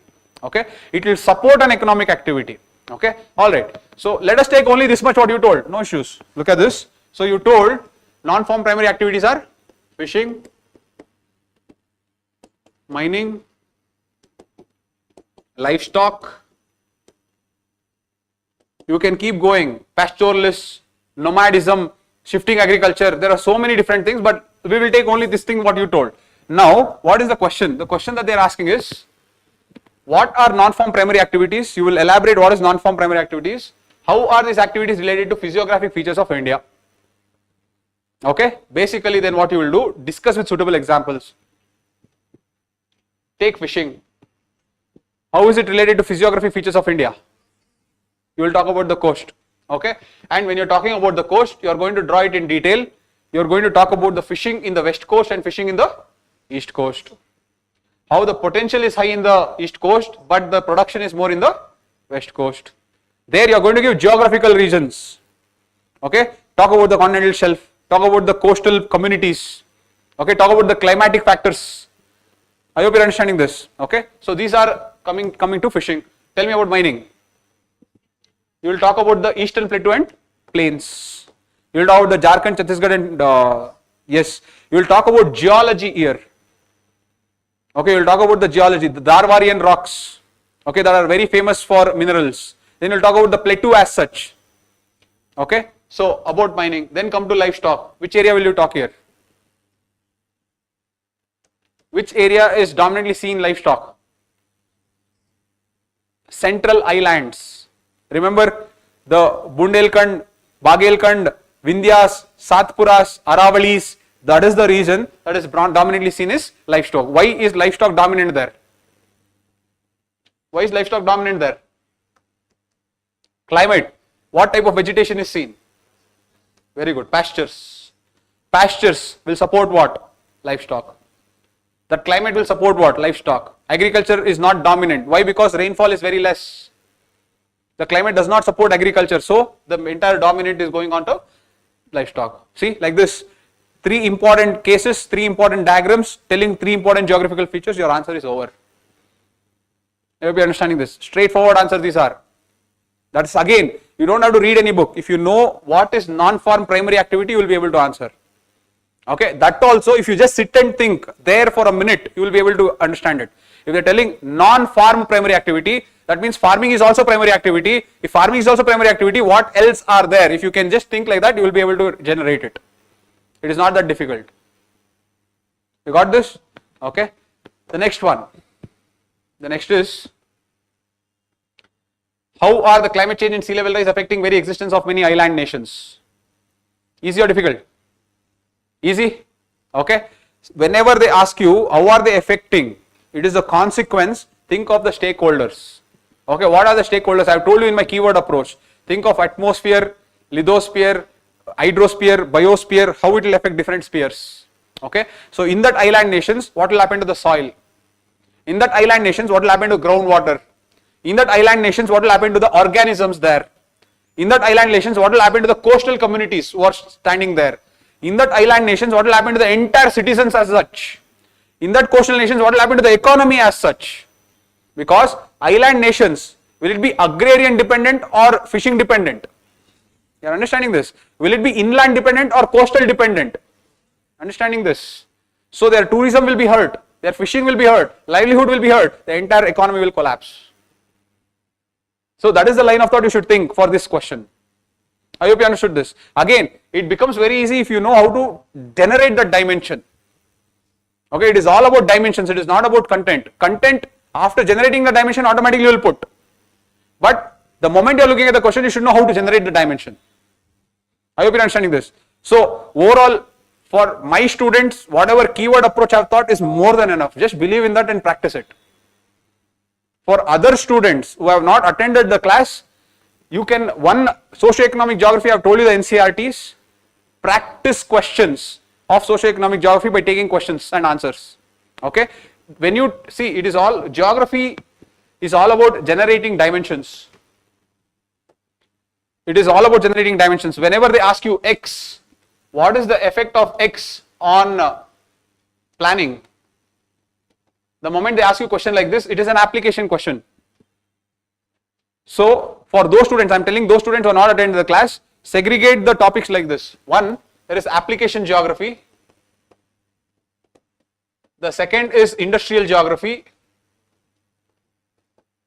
The third is resource geography. The fourth is regional geography. And the fifth is social or human geography. Okay. So your job is, make sure that you write at least 10 questions from one section here. If you write 10 questions from one section, let us say in every question you are getting 2 keywords. In every question, if you get just 2, I am telling minimum, if you get 2 keywords, if you write 10 questions, how many keywords will you get? 20 keywords, 20 keywords, 20 keywords, 20 keywords, 20 keywords. For those people who have not attended my class, this is the approach. If you feel that there is a book, there is no book. The books that you have to read it, 8th, 9th, 10th NCRT and your India Economy and People NCRT. Okay, but overall if you have to develop depth, make sure that you follow this. There is no single book that will give you, and it should not be like that also. Okay, take a question, generate dimensions. That's all you have to do. So I hope all those students watching in the YouTube got an idea of how to approach geography. Okay, alright, so this completes GS1. Alright, so we have discussed about every section, what is the changing trend, what should be the demand, and what is your challenge regarding that. Now, regarding GS1, coming to your preparation. Now I am coming to your preparation. Tell me, how is your preparation going on with GS1? To what point have you done All the classes is done, correct? You people have no classes left. Everything is done. So people are now independently cleared that tagline of freshers. Correct? Alright. So now that means that what are you doing now with respect to GS1? Can anyone tell me? I've just discussed history, society and geography. Tell me frankly, if you don't tell me, then how will I address it? Or if there is no need to address also, at least update to me what exactly are you doing in GS1. Okay, let us break it down. With respect to history, what is going on? Yes? You are making main specific notes? Very good. If you have main specific notes already, then it is good. If you don't have main specific notes, but if you have the content with you, don't sit with the content with an attitude that the same thing what I study for prelims, it is same only, so I will read then only. Don't do that. I hope you got the takeaway. What is the takeaway? Everything you are going to create a flow chart, and then you are going to create questions out of it and write answers to it. This is what is history. Come to the next one. What is next? Society. What are you going to do? What are you doing? Okay, one, I am assuming and only telling, I hope that sir would have done society, you people have the notes of society, so you will revise society. First thing you will do is, after revising society, you will write the last 10 years questions, correct? Writing last 10 years questions will cover all the conventional themes. What is the next? Yes, you will go to social justice, take two questions and try to solve it from the angle of society. Clear with this? So this completes your society. Come to geography. What are you doing in geography? One, make sure that you revise my notes completely, okay? And those students who are not attended, make sure that you revise your conventional notes, because see, world physical geography questions this time has not come, or one question has come, but again the questions can come back. It is not that it will never make a comeback. If it comes back, then one question in climatology, one question in oceanography and one question in geomorphology, you will not be able to answer. So make sure that you revise world physical geography, you revise the world physical geography, and obviously you revise Indian geography. Indian geography is also important. The third part is socio-economic geography. Do this. For my students, you already have the keywords with you. Write answers. Take whatever questions are available. In Insights website, I have told you, secure questions. It is already segregated subject wise. So take all the geography questions in the last 1 year. That 1 year questions, you segregate only the socio-economic questions and write answers on that. Okay. So that is the best thing to do. If you write socio-economic geography questions of the last 1 year from the secure questions, let them ask you anything, you will be able to write. You don't have to worry about it. Is it clear with respect to GS1? Yes or no? Okay. Was this session helpful? Okay. So we will take a break for 10 minutes. We will come back and finish GS2. Okay. Today we will complete GS2 and stop it there. Next week, again in the next Saturday, we will take one more session where we will complete GS3 and GS4. But I hope that you understood what we are trying to do here. Okay, we are not trying to do anything but understand how the next 2 months should be. Okay, because very important is by December you should be done with your mains preparation. How is your optionals going? How many people have completed their optional? Raise your hands. How many people will complete their optionals in the next 1 month? Raise your hands. How many people will complete the optionals in the next 2 months? Raise your hands. How many people will not complete the optionals by December? Raise your hands. Thank God. Okay. Please don't end up there. I'm not demeaning any optional or anything like that. Post December, 2 things will happen. One, how much ever confident you are, you will see the entire environment shifting towards prelims. Automatically, you will also shift. If you don't shift, your mind will not allow you to, because they'll tell Mahol. That Mahol will be like prelims. In that Mahol, if you want to study for mains, it will not happen. So everyone will shift. Okay. The second is, if you have not finished GS, we can somehow manage. If you have not finished your optional, especially if you have not finished one entire paper, you cannot manage it after prelims. It cannot be possible. Okay. So make sure that whatever push you want to give, you give that push, but finish the optionals by the end of December. Maximum. Push it up to January 15th, but not more than that. Clear with this? So we'll come back and we'll discuss GS2 in the same way, and we'll see how we can go about GS2, and after that we can wrap the class. Okay, 10 minutes guys, we'll reassemble.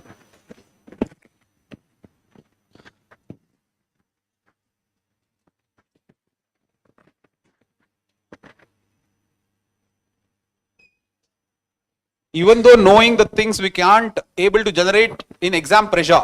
See, if I ask any one of you, let us say that, do you people play cricket?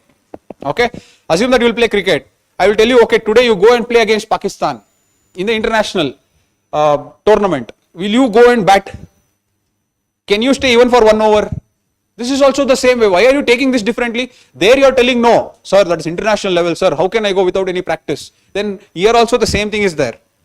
Okay, when you go and sit in that examination hall, you are also playing the practice with the best.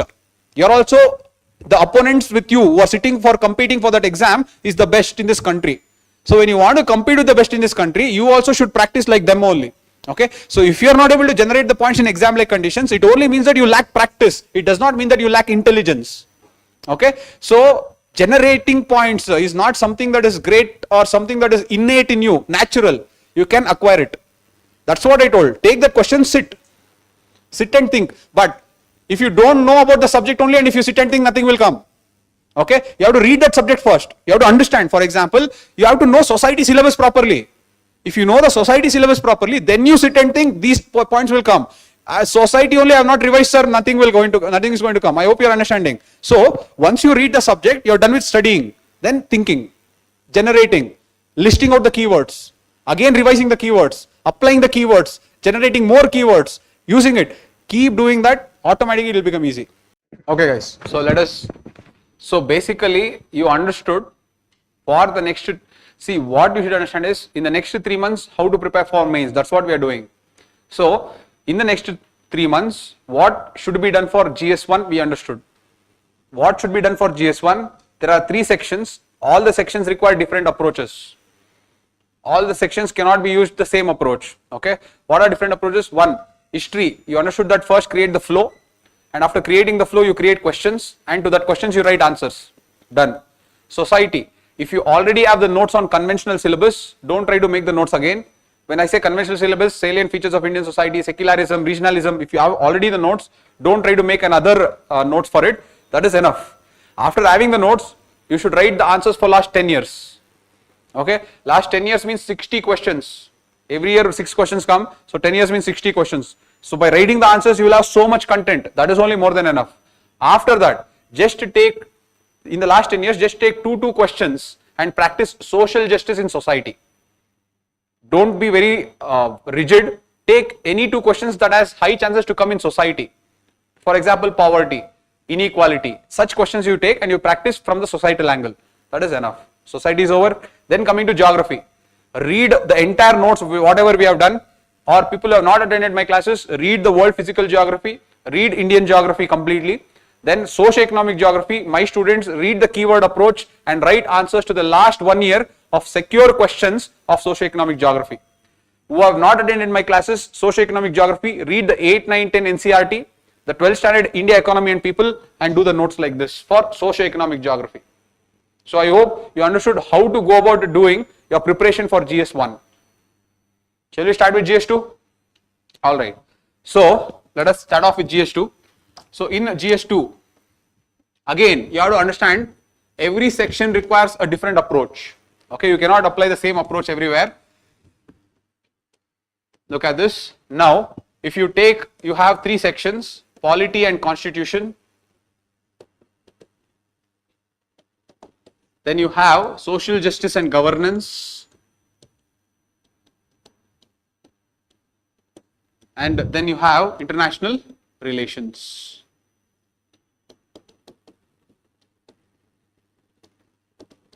Okay, the first, see, polity and constitution, this is the dominant part in paper 2 because 10 questions every year will come from this.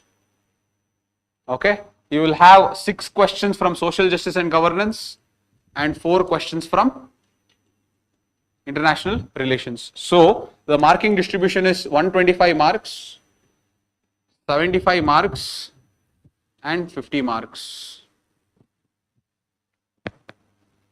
Okay, so overall this will be the marking distribution. Okay, now if you take first, let us look at the polity and constitution. Okay, obviously sir would have taught the entire thing of polity and constitution. I am assuming that you people will have notes with you. Those people who are not from Insights, if you people have attended the basic class, when I say basic class, the foundational classes of polity, you would have covered more or less what is required for polity and constitution, but they are going one step ahead and asking questions. So that is where we have to work a little bit harder. Okay, look at this. First, let us try to find out what the questions were this year. So if you take polity and constitution, 10 questions that were asked. Look at this. One was RPA Act 1951. Okay, in this, see, RPA is a point in the syllabus. Anyone would have made notes, they can write answers to it. But they have gone one step and asked something in the second half. Okay, one, they have told, talk about the corrupt practices. Talk about the corrupt practices that is defined under section 123 of RPA Act. This everyone can answer. Why? Because it's coming from the static part of the syllabus. The second part is where you have to require some level of analysis. What is the second part? They are telling that let us assume that there is a legislator. That legislator has disproportionate assets. Will having the disproportionate asset by a legislator or a candidate standing for the election come under this corrupt practice? Now look at this, the second part, what they are asking, this disproportionate asset. This disproportionate asset, this part is where it requires your wisdom of the subject. It does not require your content. That wisdom will come by reading. I will tell you how, but I am just telling you how they have gone one step ahead. They are not asking you direct. One, obviously you should know what is RPA, obviously you should know what is section 123, but they are asking one thing extra. That requires depth. Okay. So this was the first question, RPA Act. The second question was administrative tribunals. Okay, again, straightforward question on one side. What is the use of administrative tribunals? Obviously, everyone can understand the use because they help in complementing the role of judiciary.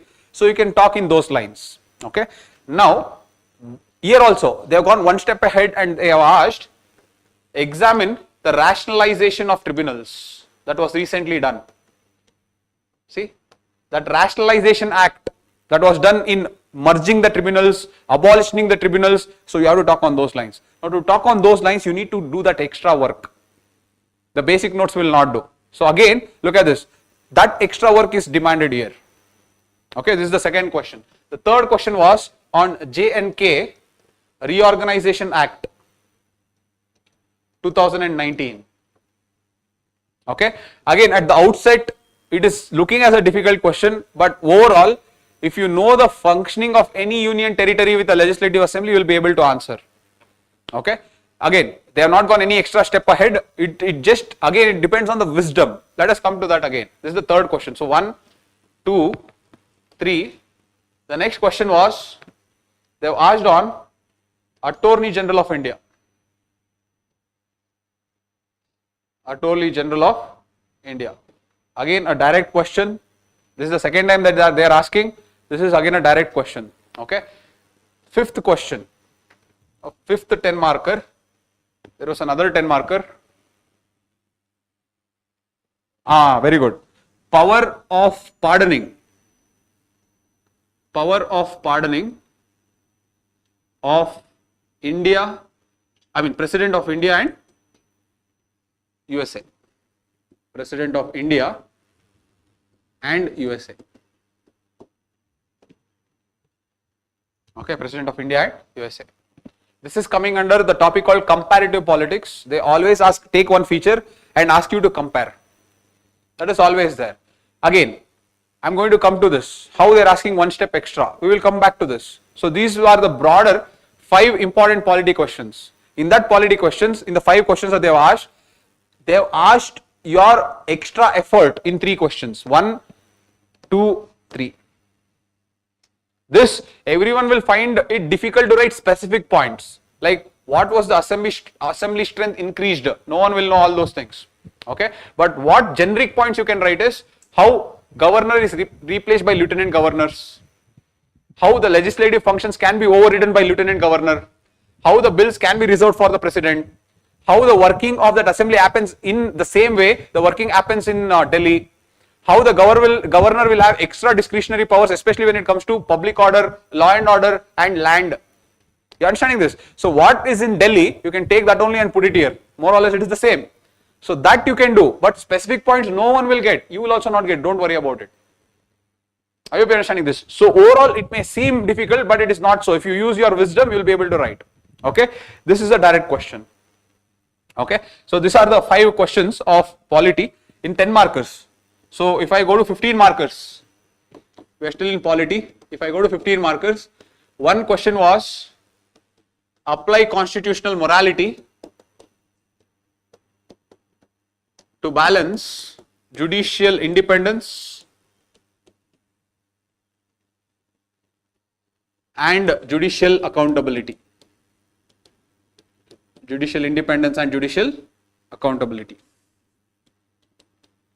This is one question that they have asked. So this is another question. I may miss the order. One more question has been coming from judiciary. They have asked, examine the evolution of collegium system. Examine the evolution of collegium system. That is another question that they have asked. Next. What else? Paper 2. Yes. The next is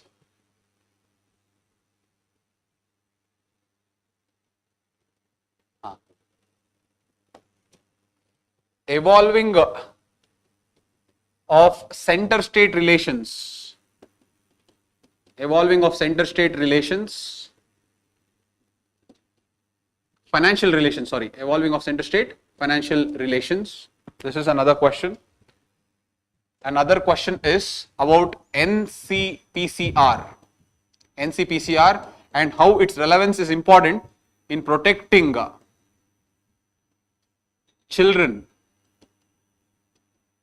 Protecting children from digital exploitation. Protecting children from digital exploitation. The last question was amending powers of the parliament. Amending powers of the parliament. Okay. So these are the 5 questions of 15 markers. Okay, this is 1, 2, 3, 4 and 5.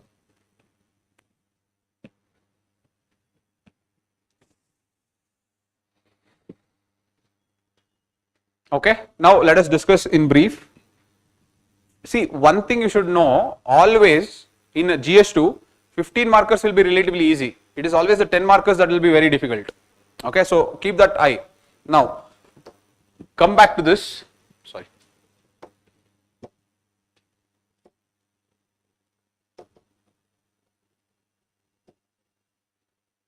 Come back to the RPA Act 1951. Overall, first let me give you a glimpse of how to prepare for polity. Okay. Now look at this. In polity, if you have to prepare, these are the thematics. Question will always come under these thematics. If you are prepared on these thematics, no one can miss out on writing an answer. Look at this. The first thematic that the question will come is on basic structure. The second one is FRs and DPSPs. The third is judiciary. The fourth is parliament. The fifth is constitutional authorities. Constitutional authorities, when I say constitutional authorities, it means president, vice president, speaker, deputy speaker. Okay, here parliament and no, let me rest. When I say parliament, it is Lok Sabha, Rajya Sabha. Sixth one, state legislature. Whenever I say state legislature, it involves the legislative assembly as well as the speaker. Okay, both. Seventh one, federalism or center state relations. Federalism or center state relations.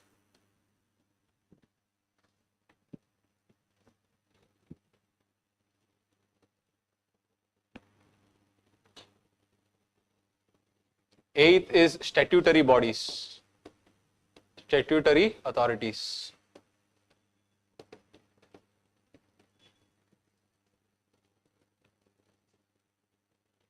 Okay, whenever I say judiciary, it also involves alternate dispute redressal system or alternate dispute mechanism.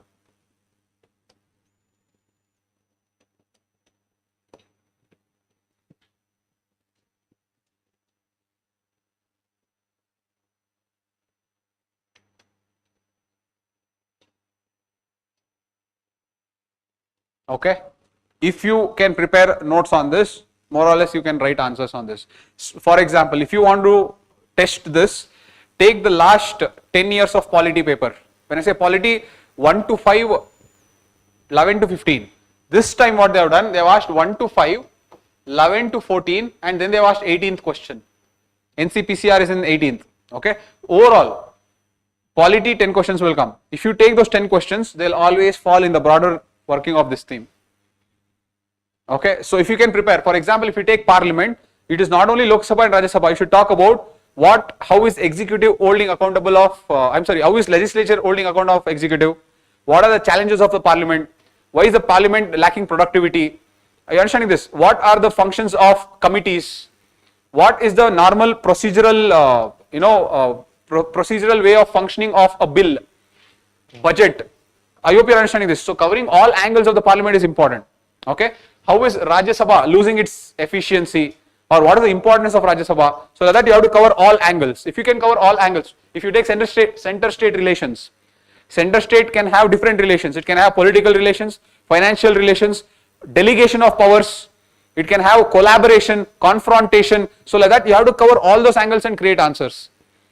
I hope you are understanding this. Make use of AI to generate the question, and after generating the question, you can use that question to write answers. Okay, the AI will help you to give you the probable way of coming up with different dimensions on that particular topic. On that you can create questions and then you can create answers. I hope you are understanding this. That is what, when you have started to prepare the answers, don't do without studying. First revise them properly and then do it. One more add please, RPA Act. One more thematic is RPA. Even that is very important, not because this time they have asked. If you look at last 10 years, they have been asking RPA Act. 1951 they usually ask because that is more elaborative and that is, it gives the procedures. Okay. This is about polity. Now look, you understood how to make the basic notes of polity. Alright. With that basic notes, will I be able to answer the question? Let us assume. Let us go back here. Now the first question that was asked is, what is RPA Act 1951? Examine, what is the corrupt practices under RPA Act 1951? Examine if a person having disproportionate asset, can that be put under corrupt practice? So this is the question. So actual answer is like this. You are going to define what is RPA Act 1951. Then you are going to examine what is section 123 of 2. See?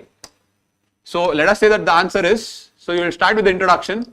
So in the introduction you will tell about RPA Act 1951. Okay, how it provides an structure to the electoral system in India. This is the structure to the electoral system in India. Okay, this is the introduction. After introduction you will say the corrupt practices. Corrupt practices. Okay, these corrupt practices are defined under section 123 of RPA Act. In this there are several provisions. For example, 1, bribery, 2, undue influence, 3, there is promotion of enmity or hatred,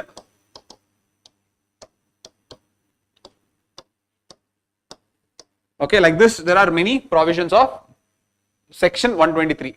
Okay, now if any individual practices any of these practices, then by default it becomes a corrupt practice, and that individual will be disqualified under section 8 of RPA Act. This is what the Act says.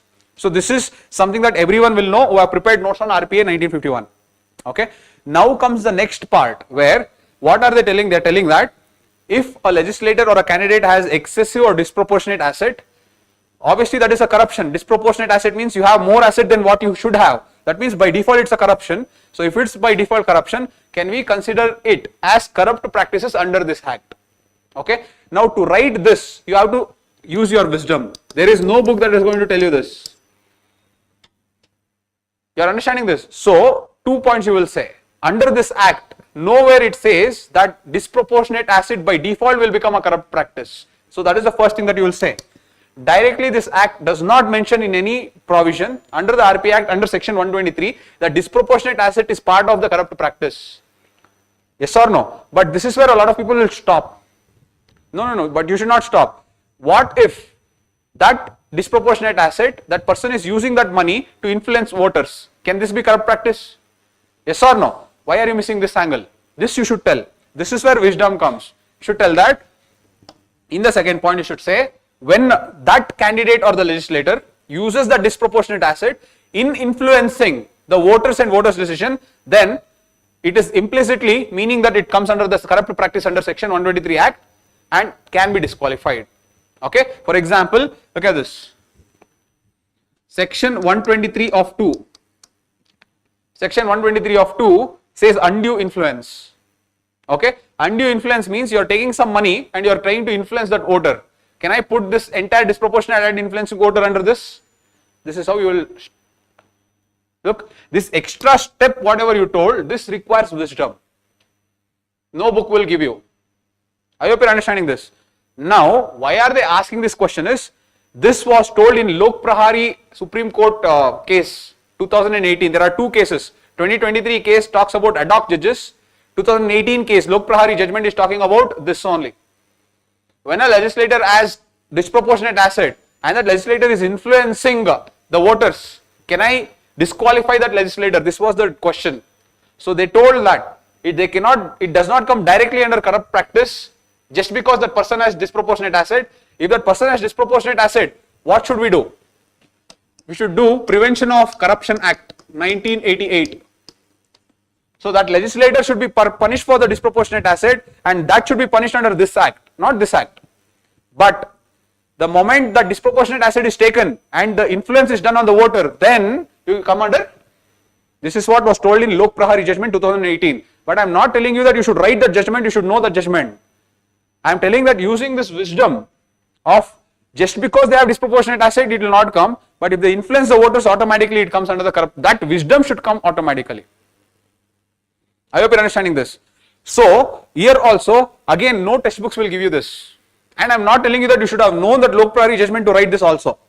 I am telling that if you revise the same thing again and again, if you know this section very thoroughly, then you will know that directly though there is no provision, but indirectly if it influences, obviously there can be this thing.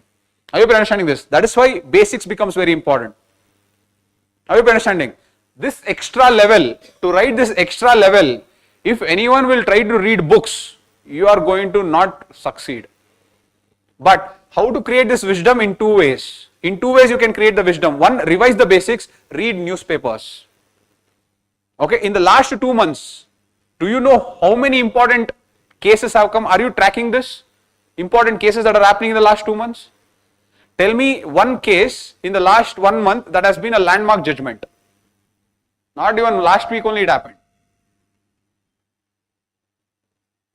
What is this case? Sudeep Sir versus the state of Andhra Pradesh. What is this case? No. That is Shivangi Bansal. That is Shivangi Bansal versus Shaib Bansal case, section 498 of IPC or section 51 of BNS. What is this? This question will come next year for sure. Very good. Tell me, SAO guidelines only, what is it?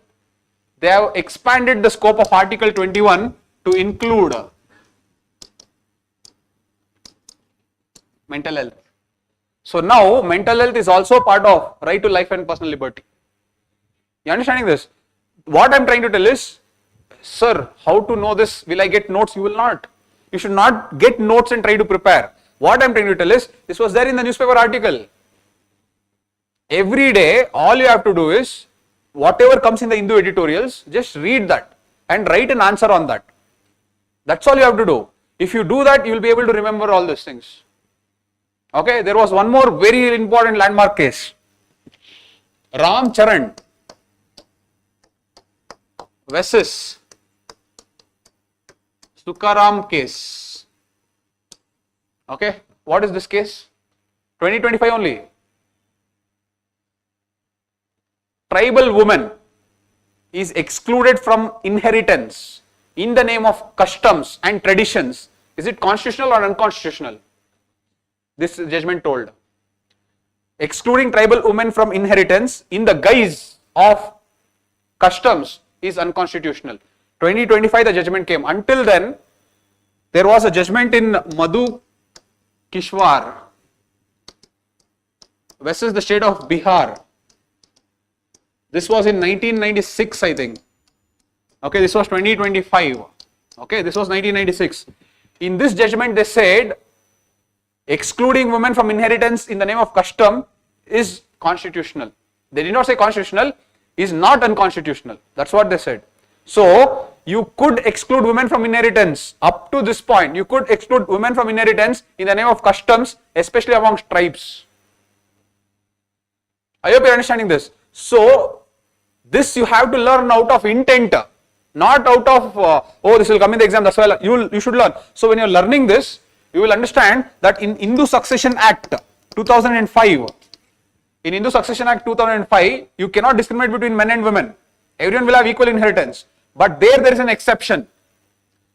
The exception of women getting inheritance as a compulsion is accepted amongst, is exempted amongst scheduled tribes.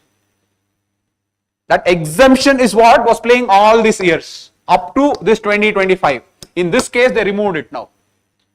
You cannot do this. So, this is important. Now, this no one will tell you. Okay. How will you develop this wisdom is read the editorials and try to write answers. That's what I'm trying to tell you, that you cannot expect someone to make notes and give this for you. Even if I make notes and give this, you will not do this analysis. Are you understanding this? If I do notes and give it to you, you will do this. You will tell what is Ram Charan versus Sukaram case, but you will not be able to attach Madhu Kishwar case and tell Hindu Succession Act this was happening, so they removed this and gave this. That wisdom what is there will not come by reading one notes. I hope you are understanding. Hence, it becomes important for you to read newspapers. I am not telling 5-6 newspapers, that should not be done also. One newspaper, 2 editorials maximum, it will be there important. 2 editorials you read, convert it into questions. Imagine 2 editorials every day. If you read for 6 months, 180 days, 2 editorials every day. How much articles you have read? 360? Forget 60. 300 articles. 300 issues you have notes. That is your superpower. Okay. The building of competency is done like that only, in incremental stages. It is not done at one go. So imagine that person who has, for 6 months continuously they have written answers. How much grip they will have. Imagine that person will get that 180 issues or 300 issues in one book. They will read that book. How much grip will they have? Who will win the game? This person may read that and understand the provisions, but this person knows how to analyze. That is the difference that they are asking in this paper. I hope you are understanding this. Hence, one, make sure that you read the basics. Obviously, you have to make notes on this. But after making the notes, please read the newspapers every day and keep tracking it. I hope you are understanding this. Okay? Alright. Let us come back to the questions. See, here also you should be very careful. When I say constitutional bodies, I have not told add this also. Constitutional bodies, I missed it out. Constitutional authorities means president, vice president, speaker, deputy speaker. Constitutional bodies means chief election commission, finance commission, all these things. Okay. NCSCs, NCSTs, NCBCs, Attorney General of India, All these people are constitutional bodies. Special officer for linguistic minorities. Got this? Okay, make the notes. Again here also, don't complicate it. Okay, one question on one body, that is more than enough.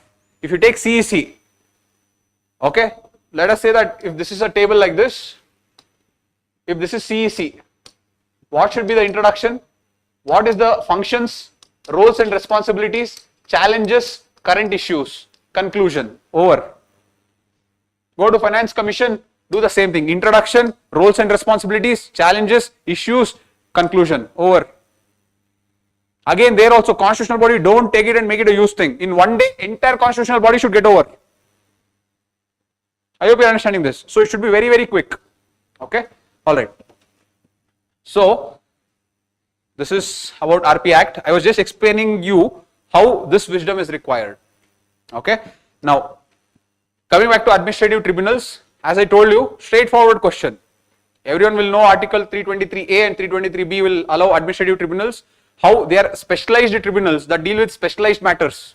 It can be recruitment, it can be any other specialist jobs where they try to adjudicate on any conflicts that happens in specialist fields. Okay, that is what is administrative tribunals. What are the advantages? Everything you will say.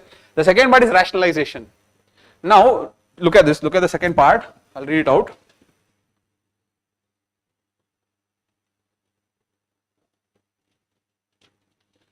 Comment on the need of administrative tribunals as compared to the court system. Okay, they are talking about the need. Everyone can answer this.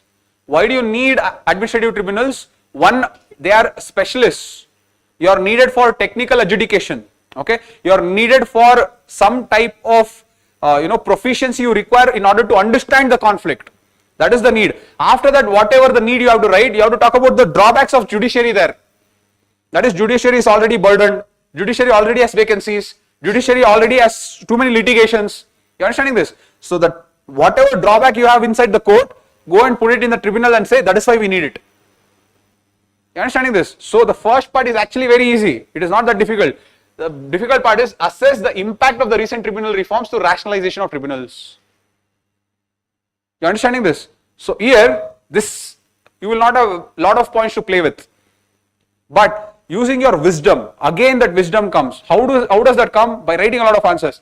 Rationalization of tribunal means what? Rationalization of tribunal means either you are merging two different tribunals or you are abolishing some tribunals and you are also creating appointment procedures for different tribunals. Okay, so look at this. Merging, abolishing. Obviously, if they are abolishing, then obviously there should be some other system where all the appeals should go. So all the appeals should go to high courts. You understanding this? Now, from this they have told assess. Okay, so when they say assess, you have to talk about the positives. You also have to talk about the negatives. What will happen because of merging? If two tribunals are merged, what is the advantage? What is the advantage? There is better resource use efficiency. Instead of wastage of public resources, there is better resource use efficiency. So that is one, resource use. Next, what if they abolish? What if they abolish? Tell me, if they abolish a particular tribunal, can they redirect all that human resources to better services? Yes or no? So redirection of human resources. Okay, next, by going to appeal to high court, what will happen? If the appeal, okay, forget that you did not know this only. Let us say you got these positives, now come to negatives. If they merge, what will happen?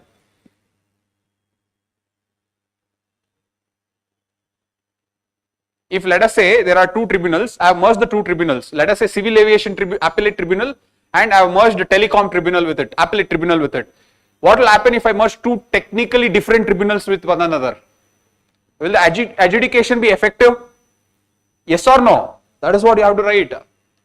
When two technically different tribunals, appellate tribunals are merged, the technical adjudication becomes even more difficult because there is no overlapping competencies. Understanding this? That's all you have to write. Now, if I abolish tribunals, so let us say that there was tribunal like this. Now I have removed this. Okay. Now everyone will go back to the High Court only for appeal because this tribunal is no more there. Yes or no? So by abolishing tribunals, don't you think the litigation will eventually go to the court only? Will it reduce the litigation or increase the litigation? It will increase the litigation. You are understanding this? So this side you have to talk about how it is helpful for the government to make sure that it can streamline its public resources. This side you should come and tell it will not decrease the litigation, it will actually increase the litigation. That is the assessment that you have to do. Now this assessment that you did, that requires no book, no book will give you that. That assessment should come by you writing and practicing a lot. See, just by having these two keywords I am able to assess. If a person thinks that, see, if a person thinks rationalization of tribunals made in 2021, you are writing 2025 exam. Anyone you think would have read the 2021 rationalization and gone? Or do you think it is rational to think that you will read and go? Are you understanding this? No one would have. Even the person who will get all India rank 1 will not. So the logic there is using that keyword. What is your wisdom to generate the points? That is the ability that you have to develop. So looking at that question, don't think, oh, I have to go back to 4 years of current affairs and read. If you do that, you are not going to succeed. I hope you are understanding this. So, two things. One, what is happening from today? Make sure that you follow diligently. What has happened before? Don't worry about it. Okay? Yes, they will ask J&K State Reorganization Act 2019. So, does that mean that you have to study for the last 6 years? Are you understanding this? You should not. Whatever they ask way back that has happened in the current affairs, you will deal with wisdom. Whatever that they are asking today that is happening within this, you have to use your current affairs because, see, this is how they do. This question, okay? Look at this. Discuss, no, not that. It is a current affairs question, these are, okay? It doesn't look like current affairs, but. See this one. In view of the above observation of the Supreme Court, that constitutional morality is a fulcrum which acts as an essential check upon the high functionaries and citizens alike. In view of the above observation of the Supreme Court, explain the concept of constitutional morality and its application to ensure balance between judicial independence and judicial accountability in India. Okay, they are asking current affairs. The Mishra case, they found a lot of money in the judge's house, so they created an in-house mechanism. You are understanding this? That in-house mechanism shows that we lack judicial accountability. That is why they are asking this. So to answer this question, you should have read current affairs. Because in this entire question, they are not giving you any hint of the current affairs. So in polity, two things. One, you should be keeping track of what is happening currently and don't overcomplicate it. Every day, 2 editorials is enough.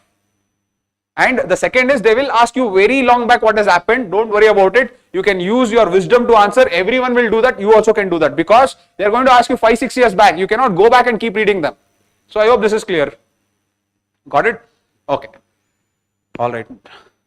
Next. The next question is, so we are done with administrative tribunals. Now look at this.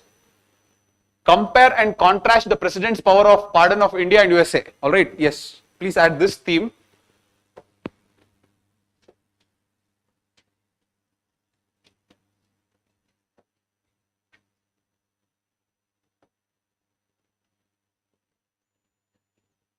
Please add, where is the thematics? 11th one is comparative politics. I'll teach you how to do this comparative politics. Don't worry. Look at this. See, they are not going to ask you more than 3 nations.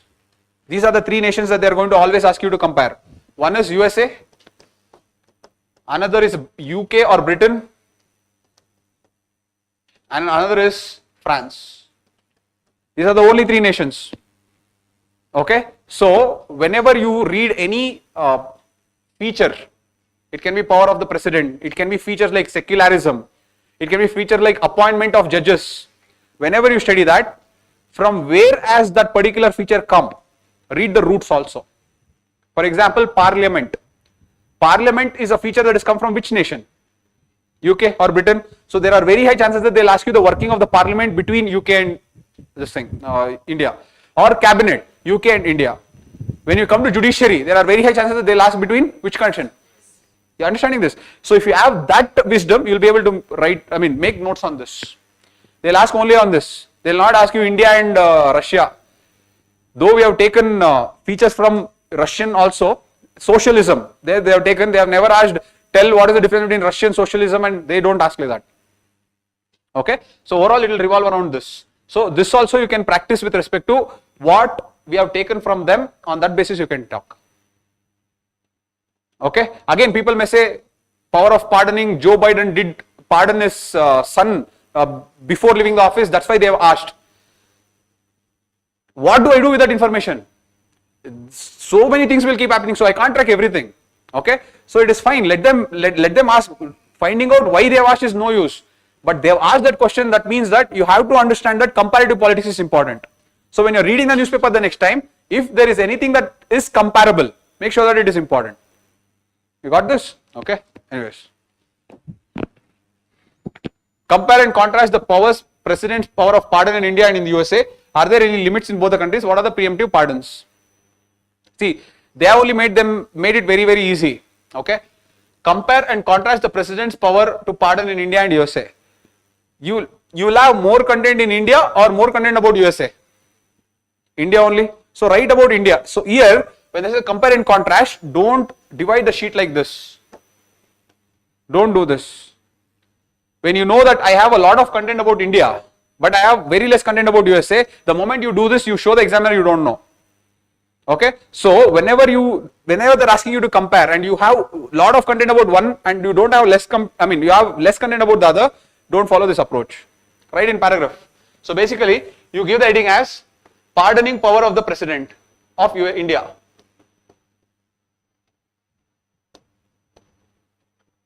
Okay, now here article is 72, so you start talking about it. Okay, you talk how it is an what is that? It is a function that has to be done. It is not a president's discretion. It is an executive function where the president has to abide by the advice given by the Council of Ministers, their power of pardoning. The president can take the merits of the case in order to consider. The president need not take the judgment into consideration. This is all static. I am not telling something this thing. Okay. The next is there are several cases. Maru Ram case, Keher Singh case, Eppuru Sudhakar case. Right, all those cases. Again, these things all should come in your static part.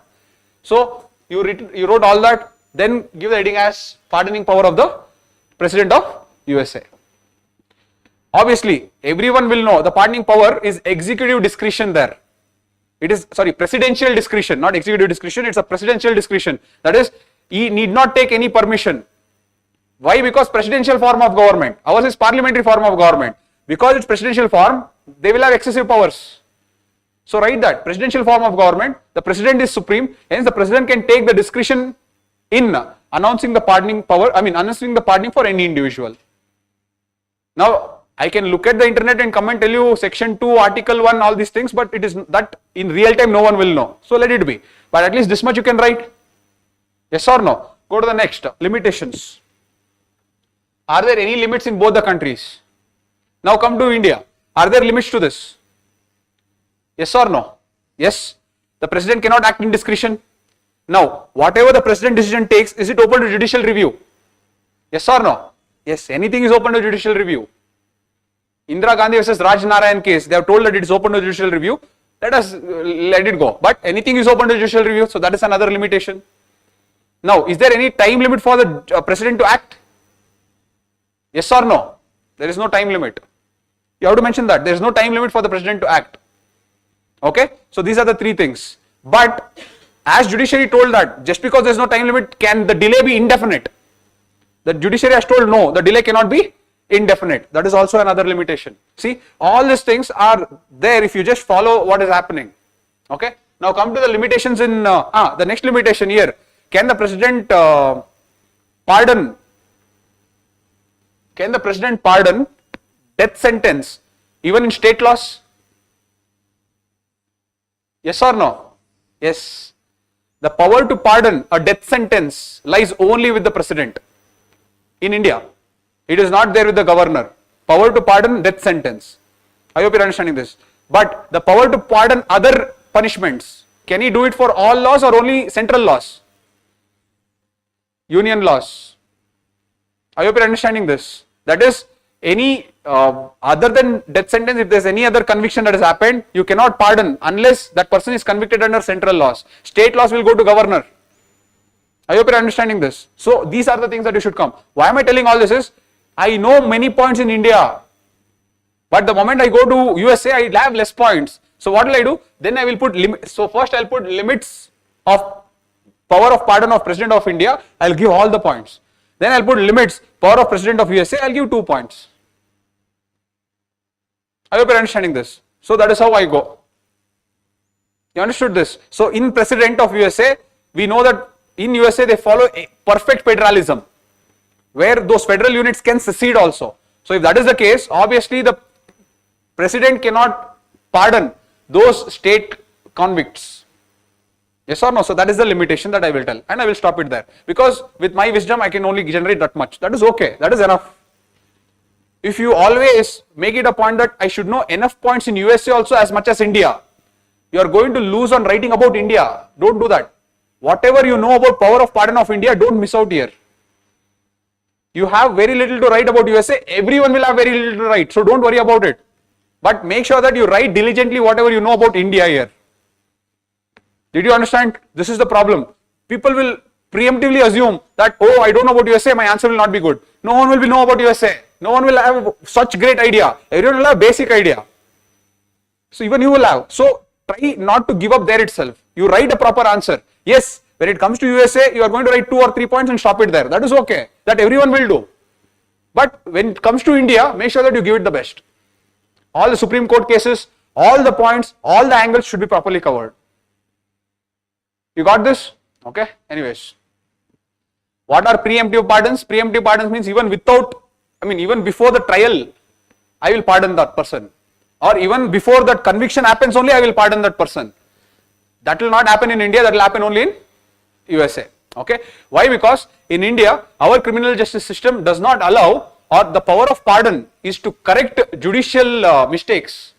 It is not a type of political tool. Whereas in USA, the power of pardon is a political tool. That's why they have allowed preemptive pardons. Okay, we don't allow, because it's not a political tool. It is not a discretional. Okay, it is actually an executive decision to undo the mistakes made by the judiciary. I hope you are understanding this. So there are 2 different reasons. So when you are explaining what are preemptive pardons, you should say it is allowed in USA. Why? You should say it is not allowed in India. Why? If you tell that, the answer is complete. You understood this? Now look, they are also very clever. They could have given this in 15 marker. They are giving it in 10 marker. In 10 markers, if you can write 4 points in India, 2 points in USA, it will not look bad. And they have given 3 parts, 1, 2 and 3, 3 parts. Obviously, you can write a very good answer. I hope you are understanding this. It is just that don't get fixated on something that you don't know. Everyone will not know.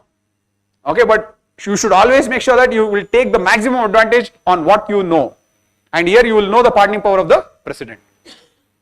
Okay, alright.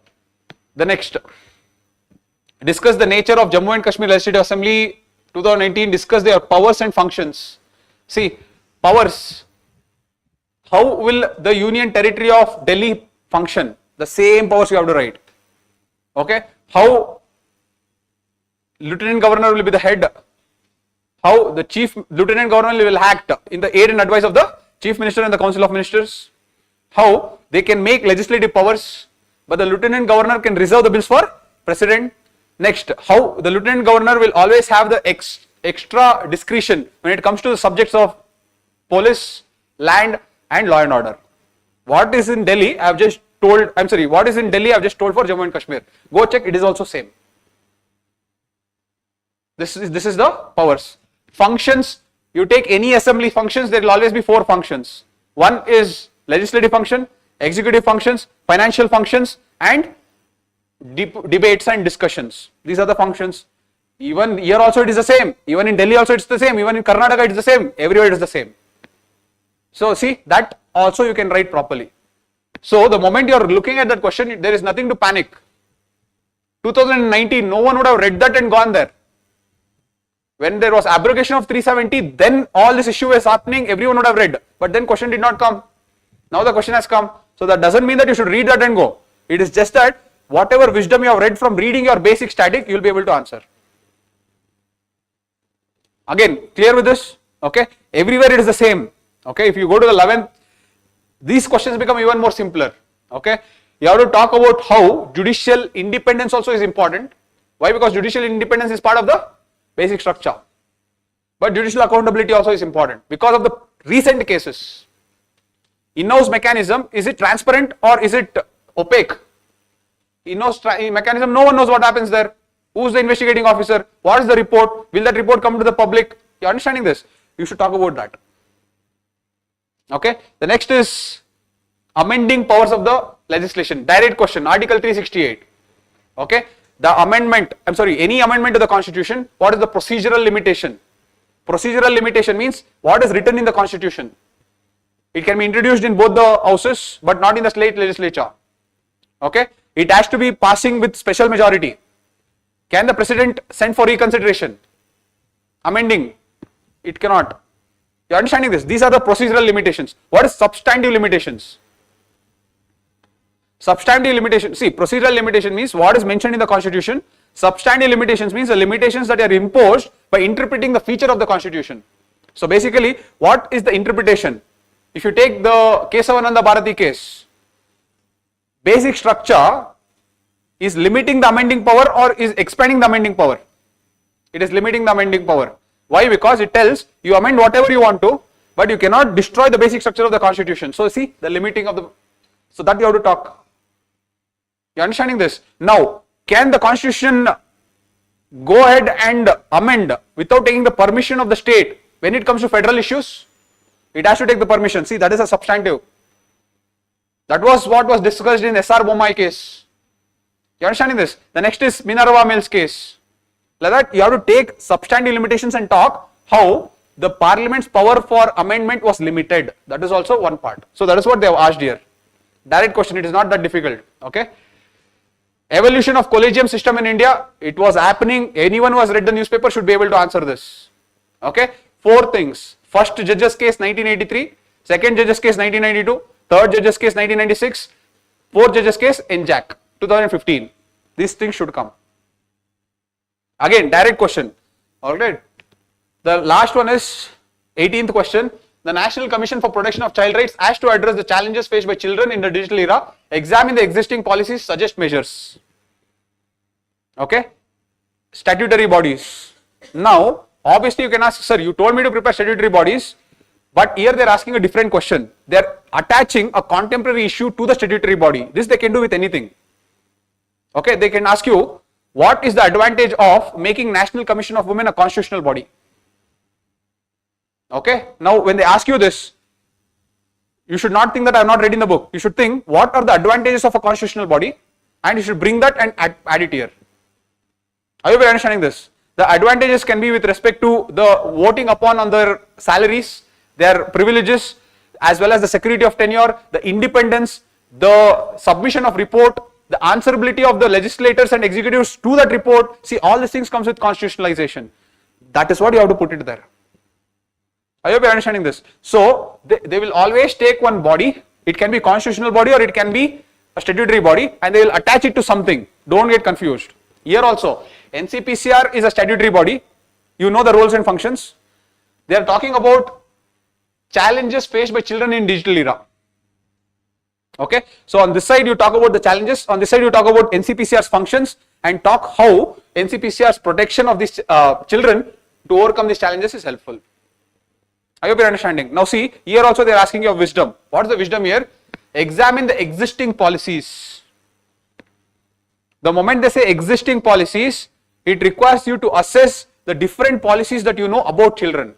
It can be from Juvenile Justice Act, it can be POCSO Act, it can be National Educational Policy 2020.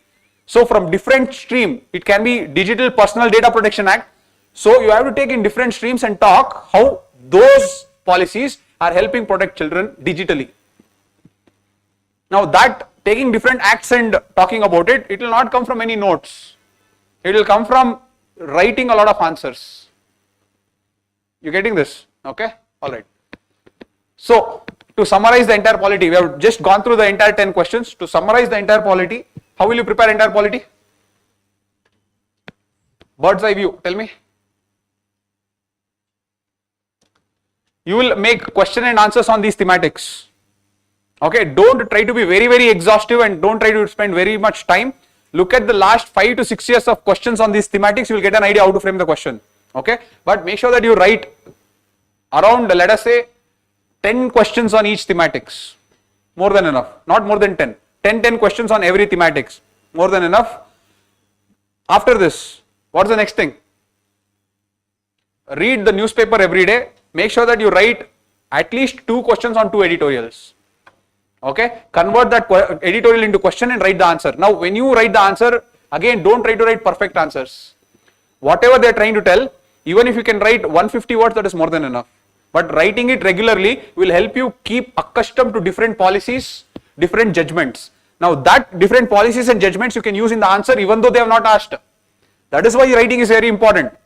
Okay, so you will get exposed to different policies. Every 3-4 days, one policy they will be criticizing or they will be telling about some challenges. So you will get exposed to that. So when you have that set of policies, even if they have not asked, it will give you the depth to analyze.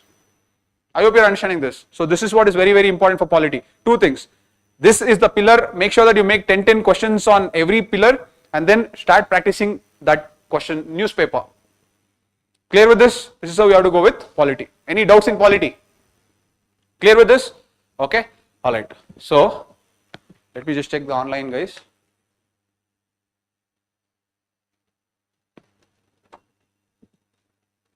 After creating potential questions, how to prepare content for it? Should I have to rely on AI or something else?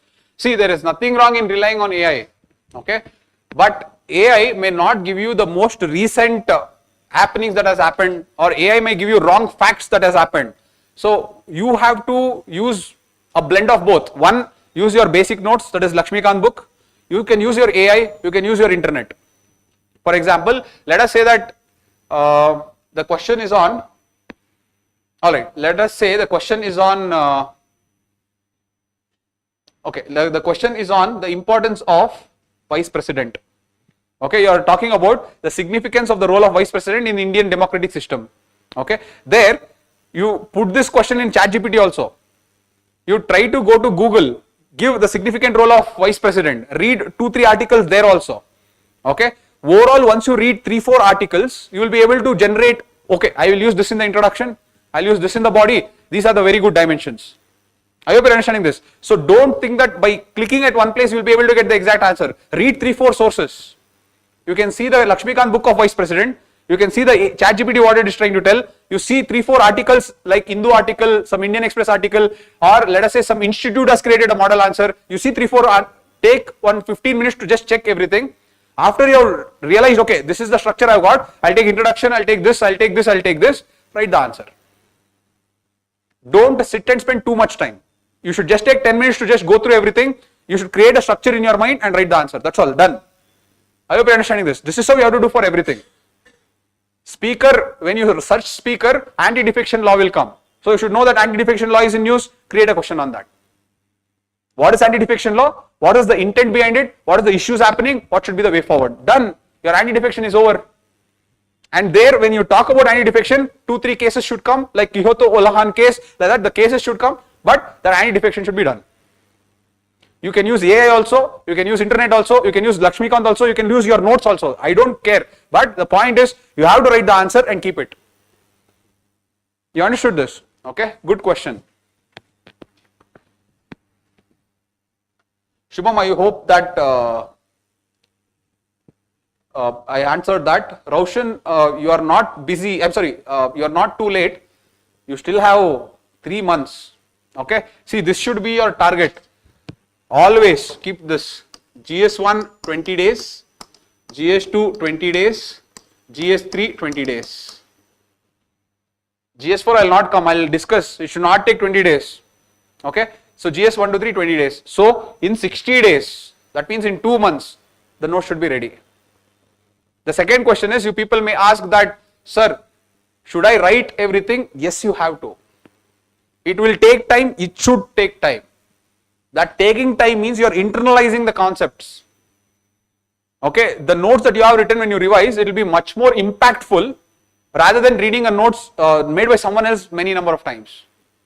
I hope you are understanding this. And what wisdom from the time I started, I have kept on telling wisdom. That wisdom will not come by reading others' books, any magazines. That wisdom will come only with your notes. I hope you are understanding. Now see, the beauty of wisdom is, let us say that you applied that wisdom in one concept in some current affairs. That question did not come in the exam. It need not come. You will apply the same wisdom in some other question. That is the beauty. The beauty is, it is interoperable. You don't have to wait to apply that wisdom only if that question comes. The beauty is, they can ask you that question, they can ask you any question because you have learnt. See, for example, I told you that tribal laws exempted women from inheritance. That was being followed by this Supreme Court case, and because of that Supreme Court case, and that Supreme Court case was, struck down by the recent case of Ramcharan versus Sukaram. Now I can use that wisdom in assessing the evolution of India's jurisprudence, the maturity of Indian democratic system. Are you understanding this? How I can take that one wisdom and apply it anywhere I want to. Okay, that is the beauty of wisdom. So reading and writing on your own will actually do you wonders. The only problem is you will not realize it. You will feel that, oh, I got this notes, shortcut, time spent. Time saved. It is not time saved. Actually, you are doing it regressive. You are taking a ready-made notes, you are reading it, you are reading only the fact there, you are reading only the provisions there, you are not able to analyze the depth. Why you are not able to analyze? Because that person would have analyzed the depth and created what is required for them. You are only taking that and writing it. So the analysis and the wisdom part is filtered out. Only the content part is there in the notes, which you are getting. I hope you are understanding this. So making your notes is very important. Now, when you search that keyword and when you see 4 or 5 notes, when you read different things, that is where you are going to be exposed to different angles. I hope you are understanding this. Okay. Anyways, all right. So this completes polity. The rest 2 parts are very easy. Okay. The next is social justice and governance. Very easy this is. I will give you the thematics. If you work on this thematics, you can write any questions you want to. Okay. The first one is developmental institutions. Developmental institutions. Okay, what do you mean by developmental institutions? NGOs, pressure groups, civil society organizations, self-help groups, trust, etc. Okay, any institution that comes between the government and the citizen. Any institution that occupies the space between the government and the citizen, that is known as developmental institutions. Farmer producer organizations, are they developmental institutions? Yes or no? They are. Okay. Cooperatives, are they developmental institutions? Yes, they are. Any institution that comes between government and citizen, it is automatically a developmental institution. Okay. All right. You can add that also if you want. Cooperatives, FPOs, etc. Okay, all these are. The second one is women. Third one is human resource development. Human resource development. The fourth one is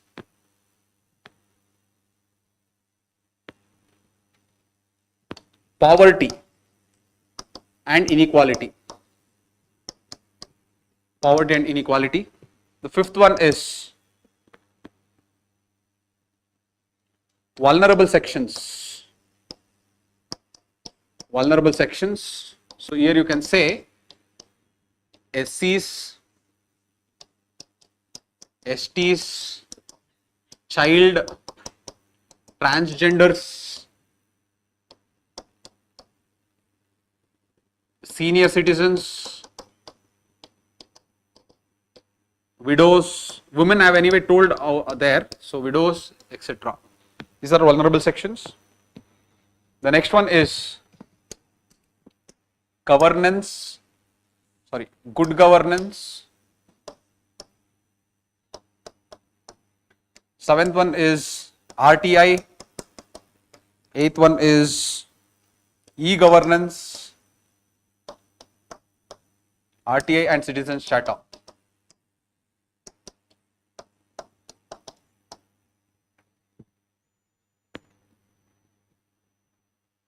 Okay, ninth one is planning. Okay, planning, when I say it is top down, bottom up.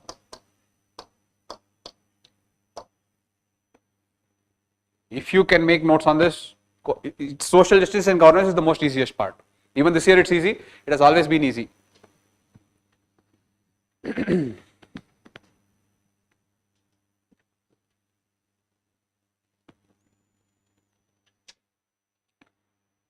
Okay, now before you start making notes, I want you to take the last 10 years and look at the questions. Last 10 years of the question paper, only the social justice, not the entire this thing. 6 questions every year. Okay, I have told you the question number also. 6, 7 and 8, 16, 17 and 18. Okay, question numbers will be there. So just take the last 10 years and put them under these thematics. Whatever I have told. 99% of the questions you can put. 100% also you can put. I am just trying to be safe. 99% of the questions you can put. So once you put them under these thematics, answer them. Okay, answer them by taking the, okay, answer them. I'll not complicate it, answer them. More or less you will cover all the thematics. Questions have come on SNGs, questions have come on NGOs, questions have come on public trust, questions have come on poverty, inequality, so this year they have asked. Okay, if you can answer, including this year, if you can answer the last 10 years, your social justice and governance is done. Okay, apart from this, I want you to do 2 things. Okay, one is, in every thematics, I want you to write important policies and government programs.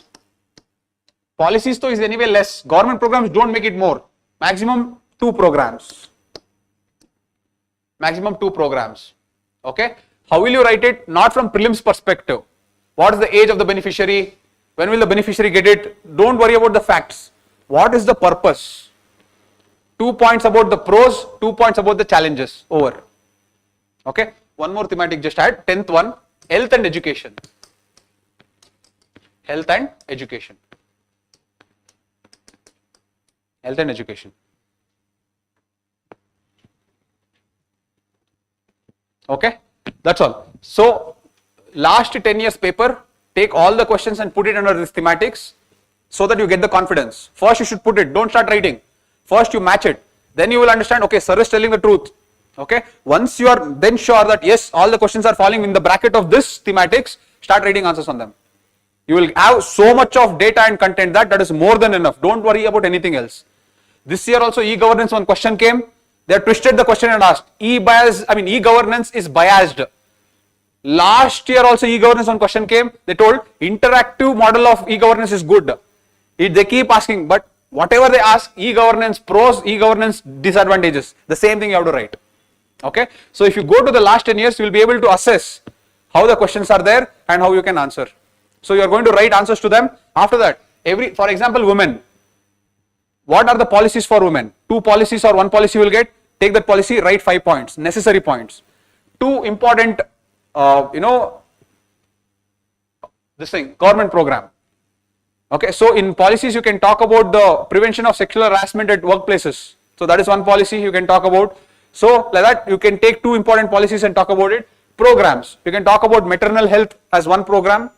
That is, there are many programs where they give institutional deliveries. So you can talk about that. You can talk about one more program, enough. Come to human resource development. So here talk about the skilling part and how employment is being provided. On that you have to talk about. Take poverty. 2 programs, 1 policy.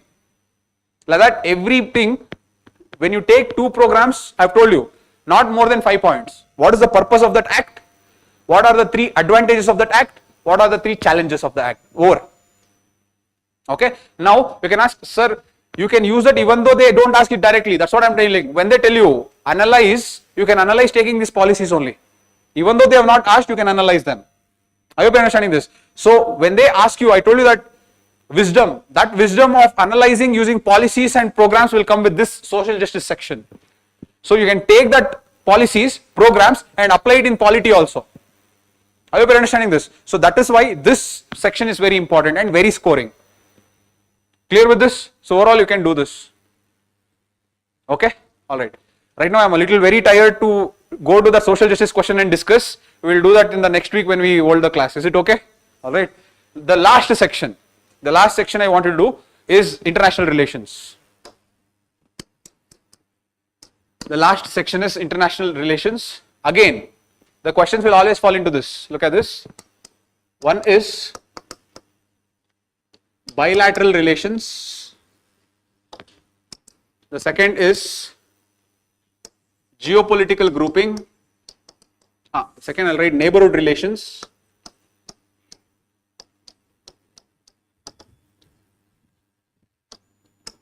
Third is geopolitical grouping.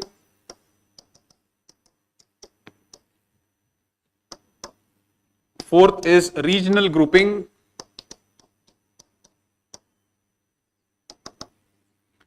Fifth is Indian diaspora.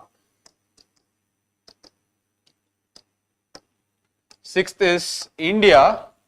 No, let us see this. United Nations and its associated United Nations and its associated organizations. The seventh is India and its broader role in geopolitics. India and its broader role in geopolitics.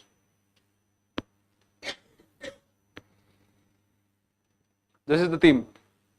Again, I wanted to do the same thing. Take the last 10 years of paper. Today only you can take. Question numbers will always be 9, 10, 19 and 20. Question numbers will always be 9, 10 and 19 and 20. So take these questions, last 10 years. See if you can map all the questions in this theme. 100% you can. And look at this, one question will always be this and one question will always be this. Okay, the others they keep shifting, but one questions will always be this.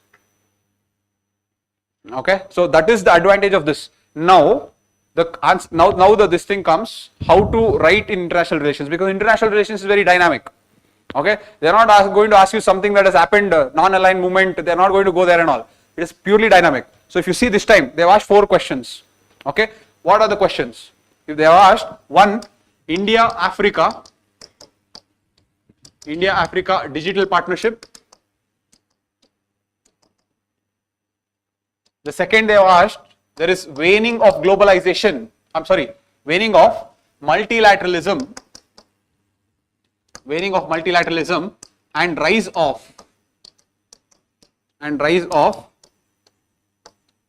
protectionism. They have asked this. The next is how energy security of India can be integrated into India's West Asian foreign policy. The fourth one they have asked is United Nations reform. How this reform is stalled due to East-West confrontation. How this entire UN reform is stalled due to East-West confrontation. So if you go back before this, they have asked a question on WHO, which is an organization of UN. If you go back before this, they have asked about International Maritime Organization, which is also a part of United Nations. If you keep going back, there will always be one question on United Nations or its associated organization. So one question will always be on this. Clear with this? But look at this. These are all dynamic issues. If you look at the last 10 years also, the issues are very dynamic. Okay, so for this what to do? One, look at the themes, make sure that you create folder of all these themes in different pages. Okay, when you are going through the newspaper, if today, what is the news today? In international relations, there's something that has happened. What is that? Saudi Arabia and Pakistan have signed a deal. So the question is, because of that alliance between Saudi Arabia and Pakistan, how can it impact India's West Asian policy? Yes or no? That is a question that will come. So for that, you have to make that question and write the answer. So where will you put that? So like that, every day, or not every day, whenever you come across a question in your editorial talking about international relations, make sure that you convert that into the question and answer and put it in under this. Let us say that I2U2 was in use. It should come under, let us say Quad was in use. It should come under geopolitical grouping. Let us say SARC was in use. It will come under regional. So don't make notes here.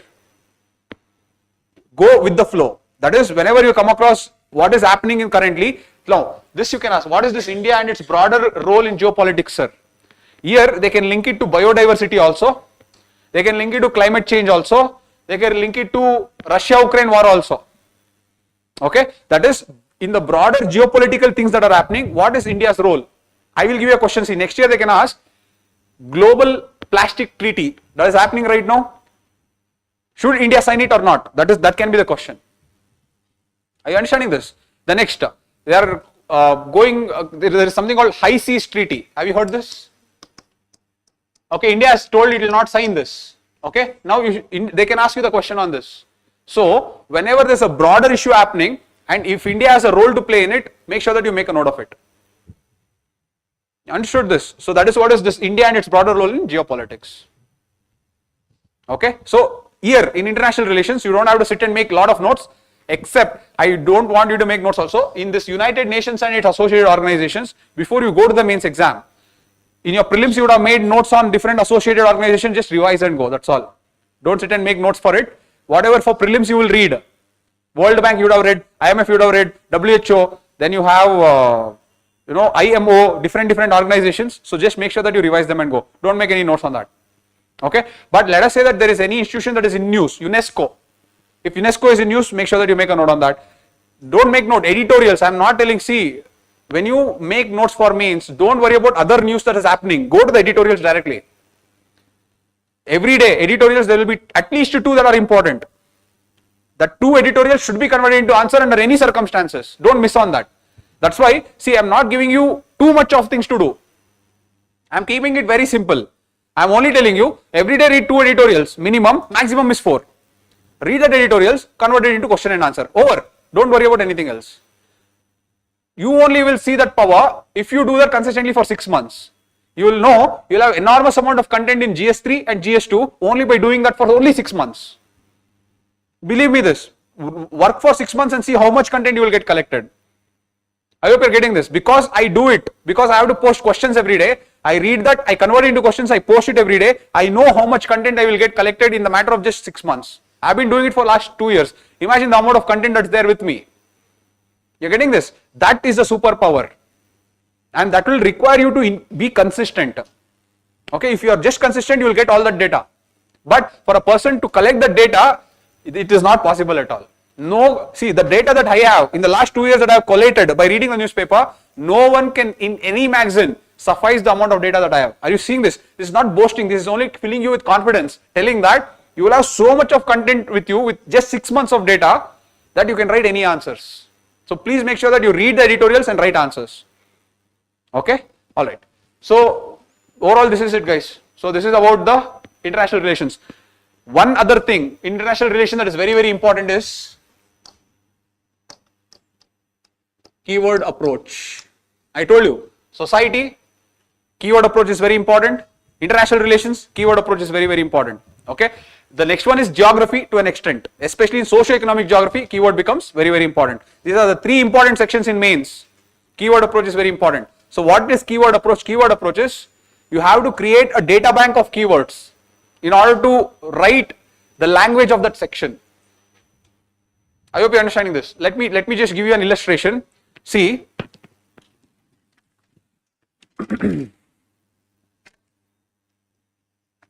if we take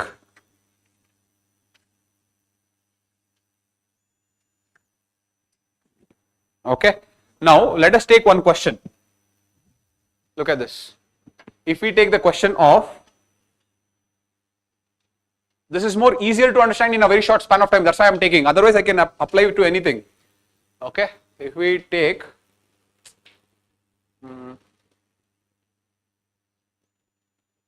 okay, with the waning of globalization, that means the reduction of globalization in intensity, post-Cold War world is becoming a site of sovereign nationalism. Sovereign nationalism is where you prioritize self-interest of the nation over everything else. That is sovereign. So basically, in simple words, if I have to tell, retreating of globalization, rise of protectionism. That's what they are trying to tell. Correct? So how will you write this?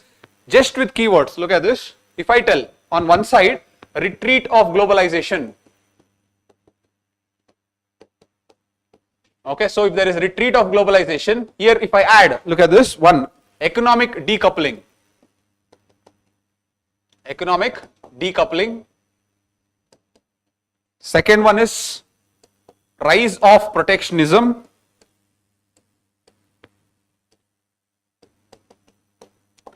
Third one is supply chain politics. Supply chain politics. Okay. Now, in the second part, you have to say resurgence of sovereign nationalism. Resurgence of sovereign nationalism. Now, when I say resurgence of sovereign nationalism, again, look at this, geopolitical resurgence or geopolitical nationalism. The second one is economic nationalism.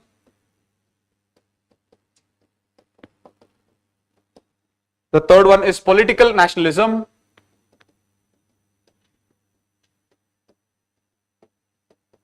And the fifth one, next one is distrust in multilateralism.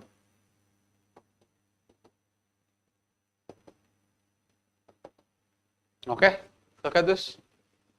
So, by having this keyword, alright, this is the keyword that I have done. This is the keyword I have done in, let us say this one. In the entire role of geopolitics, what is happening? I have taken the keywords from this. Let us say in my notes, I have around 20 keywords of this, under this. In the 20 keywords, I am going to use 6 keywords here. Now, you are looking at the keywords. Retreating of globalization in the entire world is happening because of these 3 reasons. Can you elaborate this? Is it easy for you to elaborate now? Yes or no? Economic decoupling, what does it mean? Have you heard about friendshoring? Offshoring, what is offshoring? Offshoring means when I delegate my production process to another country, that is offshoring. Now, I am not going to offshore to anyone but only my friend. That is known as friend shoring. See, that friend shoring means I am decoupling my economic relation with you. This is what USA is doing. It is decoupling its economic relation with China and it is sending it only to its friends. You are understanding this? That will help globalization or retreat globalization. See, now how do I, these are the keywords, how do I elaborate that keywords? By knowing what is happening in the world. I hope you are understanding this. So for that, what will you do? Read newspapers. Not too much. 2 editorials every day. In every 2 days, one article will always be on international relations. Always.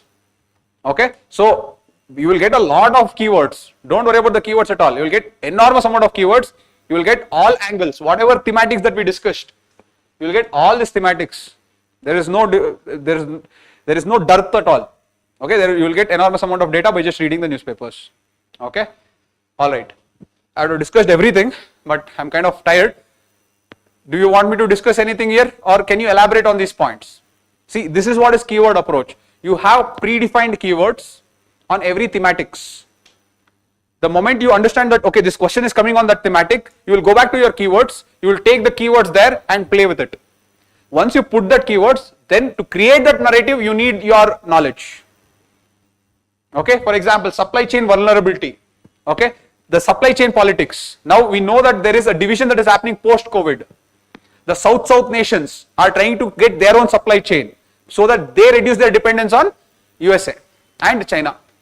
See, that is supply chain politics. You understanding this? So I will be able to write all these things. First I'll put the keywords, then I'll put the story. Did you understand? It is not the other way. I know the story, on the basis of story I will put the key. That can never happen. I am just going to put the keywords and then create the story around that keyword. That is how keyword approach works. It is not that you know the narrative and because of that you are taking that keyword and then putting. That will not work. Very rare that works in the exam. You understood what is keyword approach? So this is what will happen. Over a period of 6 months, if you follow the newspapers, you will have the content, you will have the keywords for international relations. Don't worry about it. But make sure that you keep tracking. Whenever an international relation is there in the news, on which thematics will it fall? Okay, on which thematics will it fall? That you should be very carefully doing it. I hope you are understanding this. Okay. So this is about GS2. So in GS2, to summarize, we have 3 sections: polity and constitution. How will you deal with it? Yes, I have given you the thematics, so you are going to make notes on the thematics. After that, you will be reading the newspapers to understand the wisdom of the subject. Okay, that wisdom can be Supreme Court cases or any policies or any program that is being criticized. That is polity and constitution. Social justice. Thematics is there. How will you write notes for the thematics? The last 10 years of the question, you will take the last 10 years, you will write answers to the last 10 years, the thematics will be complete. After that, what is the one extra step that I did tell? Policies and programs on all the themes, not more, just 5 points. Okay, so that is social justice. What is international relations? You know the thematics, you will read the newspapers and you will follow the newspapers regularly and make notes for this accordingly. Is this clear? So, we have concluded how to go about our mains preparation for GS1 and GS2. You have clarity with respect to history, society, geography, polity, social justice and governance, and international relations. Okay. Next week, the same day or a different day, I will call for a session where we will discuss GS3 and GS4. But please, now you have clarity. You can make your own changes. I'm not telling no, but overall have a timetable with you. Have a timetable with you that these are the days I'm going to finish polity, these are the days I'm going to finish social justice, these are the days I'm going to finish IR. So you should have pure clarity of when you're going to finish GS1 and GS2. That is the first thing. The second thing, many people will say, I've already done the notes on several bullet points in the syllabus. It is okay, then don't worry about it. Just one thing, convert it into question and answer. Don't let that content be like that only. Convert the same content that you have done into question and answer. That is the second thing. Third, you can say, sir, my sir has already done the notes for this. That is even better. That is even better. If you have the notes for it, that is even better. Revise that and start writing questions on that section. It is all up to you, your discretion. But overall, I hope you got the clarity of how to finish paper 1 and paper 2, all the 6 sections. Yes or no? Okay, was it helpful? Okay. I'll call the next session where we'll discuss in detail about GS3 and GS4. Thank you so much, guys. If you have any doubts, you can ask. Online, guys, if you have any doubts, you can definitely ask. I'll be here for 5 minutes. Thank you so much. Thank you, guys. Yes. Any doubts? No? Okay. Which newspaper to read, sir? Can you tell about newspaper capsule, how it works? See, I will always tell Hindu newspaper because Indian Express is not consistent. Indian Express, some days articles are good, some days it is okay. So that consistency is not there. But in Hindu newspaper, what happens? All the 4 articles, out of all the 4 articles that comes, at least there will be 2 articles that are actually very important. That's why I usually take that article, read them and convert it into question and post it in newspaper capsule. So for me, I like Hindu newspaper. But one thing what you should know is, see, recently there was an article that was written about the Nicobar project, Great Nicobar project that is being done in Andaman and Nicobar. That's a transshipment hub being done in Galatia Bay. Sonia Gandhi had written the article. She had criticized the government and written. Okay, when you know that it is a criticism, don't read, because there is no point you are going to use those points in your answer. So you should have that experience of this article is useless. I cannot use this in the answer, so there is no point of reading. That level of understanding you should have. Okay, why I am telling is Hindu newspapers will always have a lot of people who will come and criticize the government. Don't go for it. Don't go for it as in read it. If you don't like it as in if you cannot use it in the question or answer, skip it. Okay, but in the same newspaper consistently there will be discussion of policies, programs, there will be some discussions on the government happenings. That is why Hindu paper is important according to me. I hope you are understanding this. So I always vouch for that paper. But assume that you have already been studying something and you have already gotten used to that style of reading in that newspaper, it is completely fine. It doesn't matter. Okay, you can go ahead and read it. One newspaper is enough. If I give you more, you are going to not be consistent. That I know. One newspaper is enough, editorials is enough. Clear with this? Okay, good question.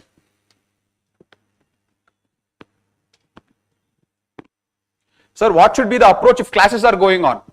If classes, I am assuming that I had called this session for OGP 2025 because I knew all the classes are almost done. So they are now going into the phase where, why I called this session is many people will now digress. Either you will get too relaxed or you will keep doing the same thing what you did for prelims. That is why I called this session, because now is the time where you have to streamline and have some type of roadmap. Otherwise, everything is so vast. You will start reading whatever you want to. Don't do that. Okay. So for my students of OGP 2025, I have given the roadmap of next 2 months. Okay. For those students in some other institute where the classes are going on, it is very important that you finish the classes and only after that you should start the mains notes making. For example, in polity, if you don't know the essence of President of India, if you don't know the essence of parliamentary government, if you don't know the essence of speaker, what notes will you make? Or how will you know what is in the issue with respect to speaker? You understanding this? So that knowledge of what to take for mains will come only after you do your foundational subjects. So if the classes are still happening, make sure that you finish your classes. Once your classes of all the core subjects are done, only then please go for the note making of mains. That's why even at Insights, we don't tell you to start making notes in the beginning only. We always tell you once your foundational subjects are done, once you are strong in all the subjects, then you can start your note making. Because note making is easy. It will hardly take 2-3 months. But at foundational subject, to develop that competency is very difficult. So that is always the first priority. Okay. So make sure that you complete your notes properly. How to prepare for current affairs? I have already told you. Follow 2 editorials every day and write answers. You will completely follow the current affairs for the papers of mains. In the prelims, current affairs next session will take. Not this session is okay. Okay. It will again become very long then. Alright guys. So I think I have addressed all the questions. Okay. And if you have any doubts, obviously this is my Telegram ID. My students will have it. For those at the YouTube, if you people have any doubts, you can definitely message me in the Telegram. There may be some delay in responding, but I'll definitely respond. Okay. All the best guys. Enjoy that preparation. Make notes, but don't go for perfection. Okay. It is okay. You will have your own imperfections when you're writing answers, your own imperfections in the coverage of the syllabus. That imperfections are good. Don't worry about it. But the deadlines are important. Today itself, create a deadline. When should GS1 get over? Today itself, you should create a deadline. When should GS2 start and GS2 get over? That clarity should be there before you start off. Okay. Along with that, the last thing is optionals. Make sure that you are very, very strong in your optionals by the time December ends. Because from January, you are going to sit and study only for prelims. Clear with this? Okay guys, thank you so much. That's the last time I'll tell. Thank you so much.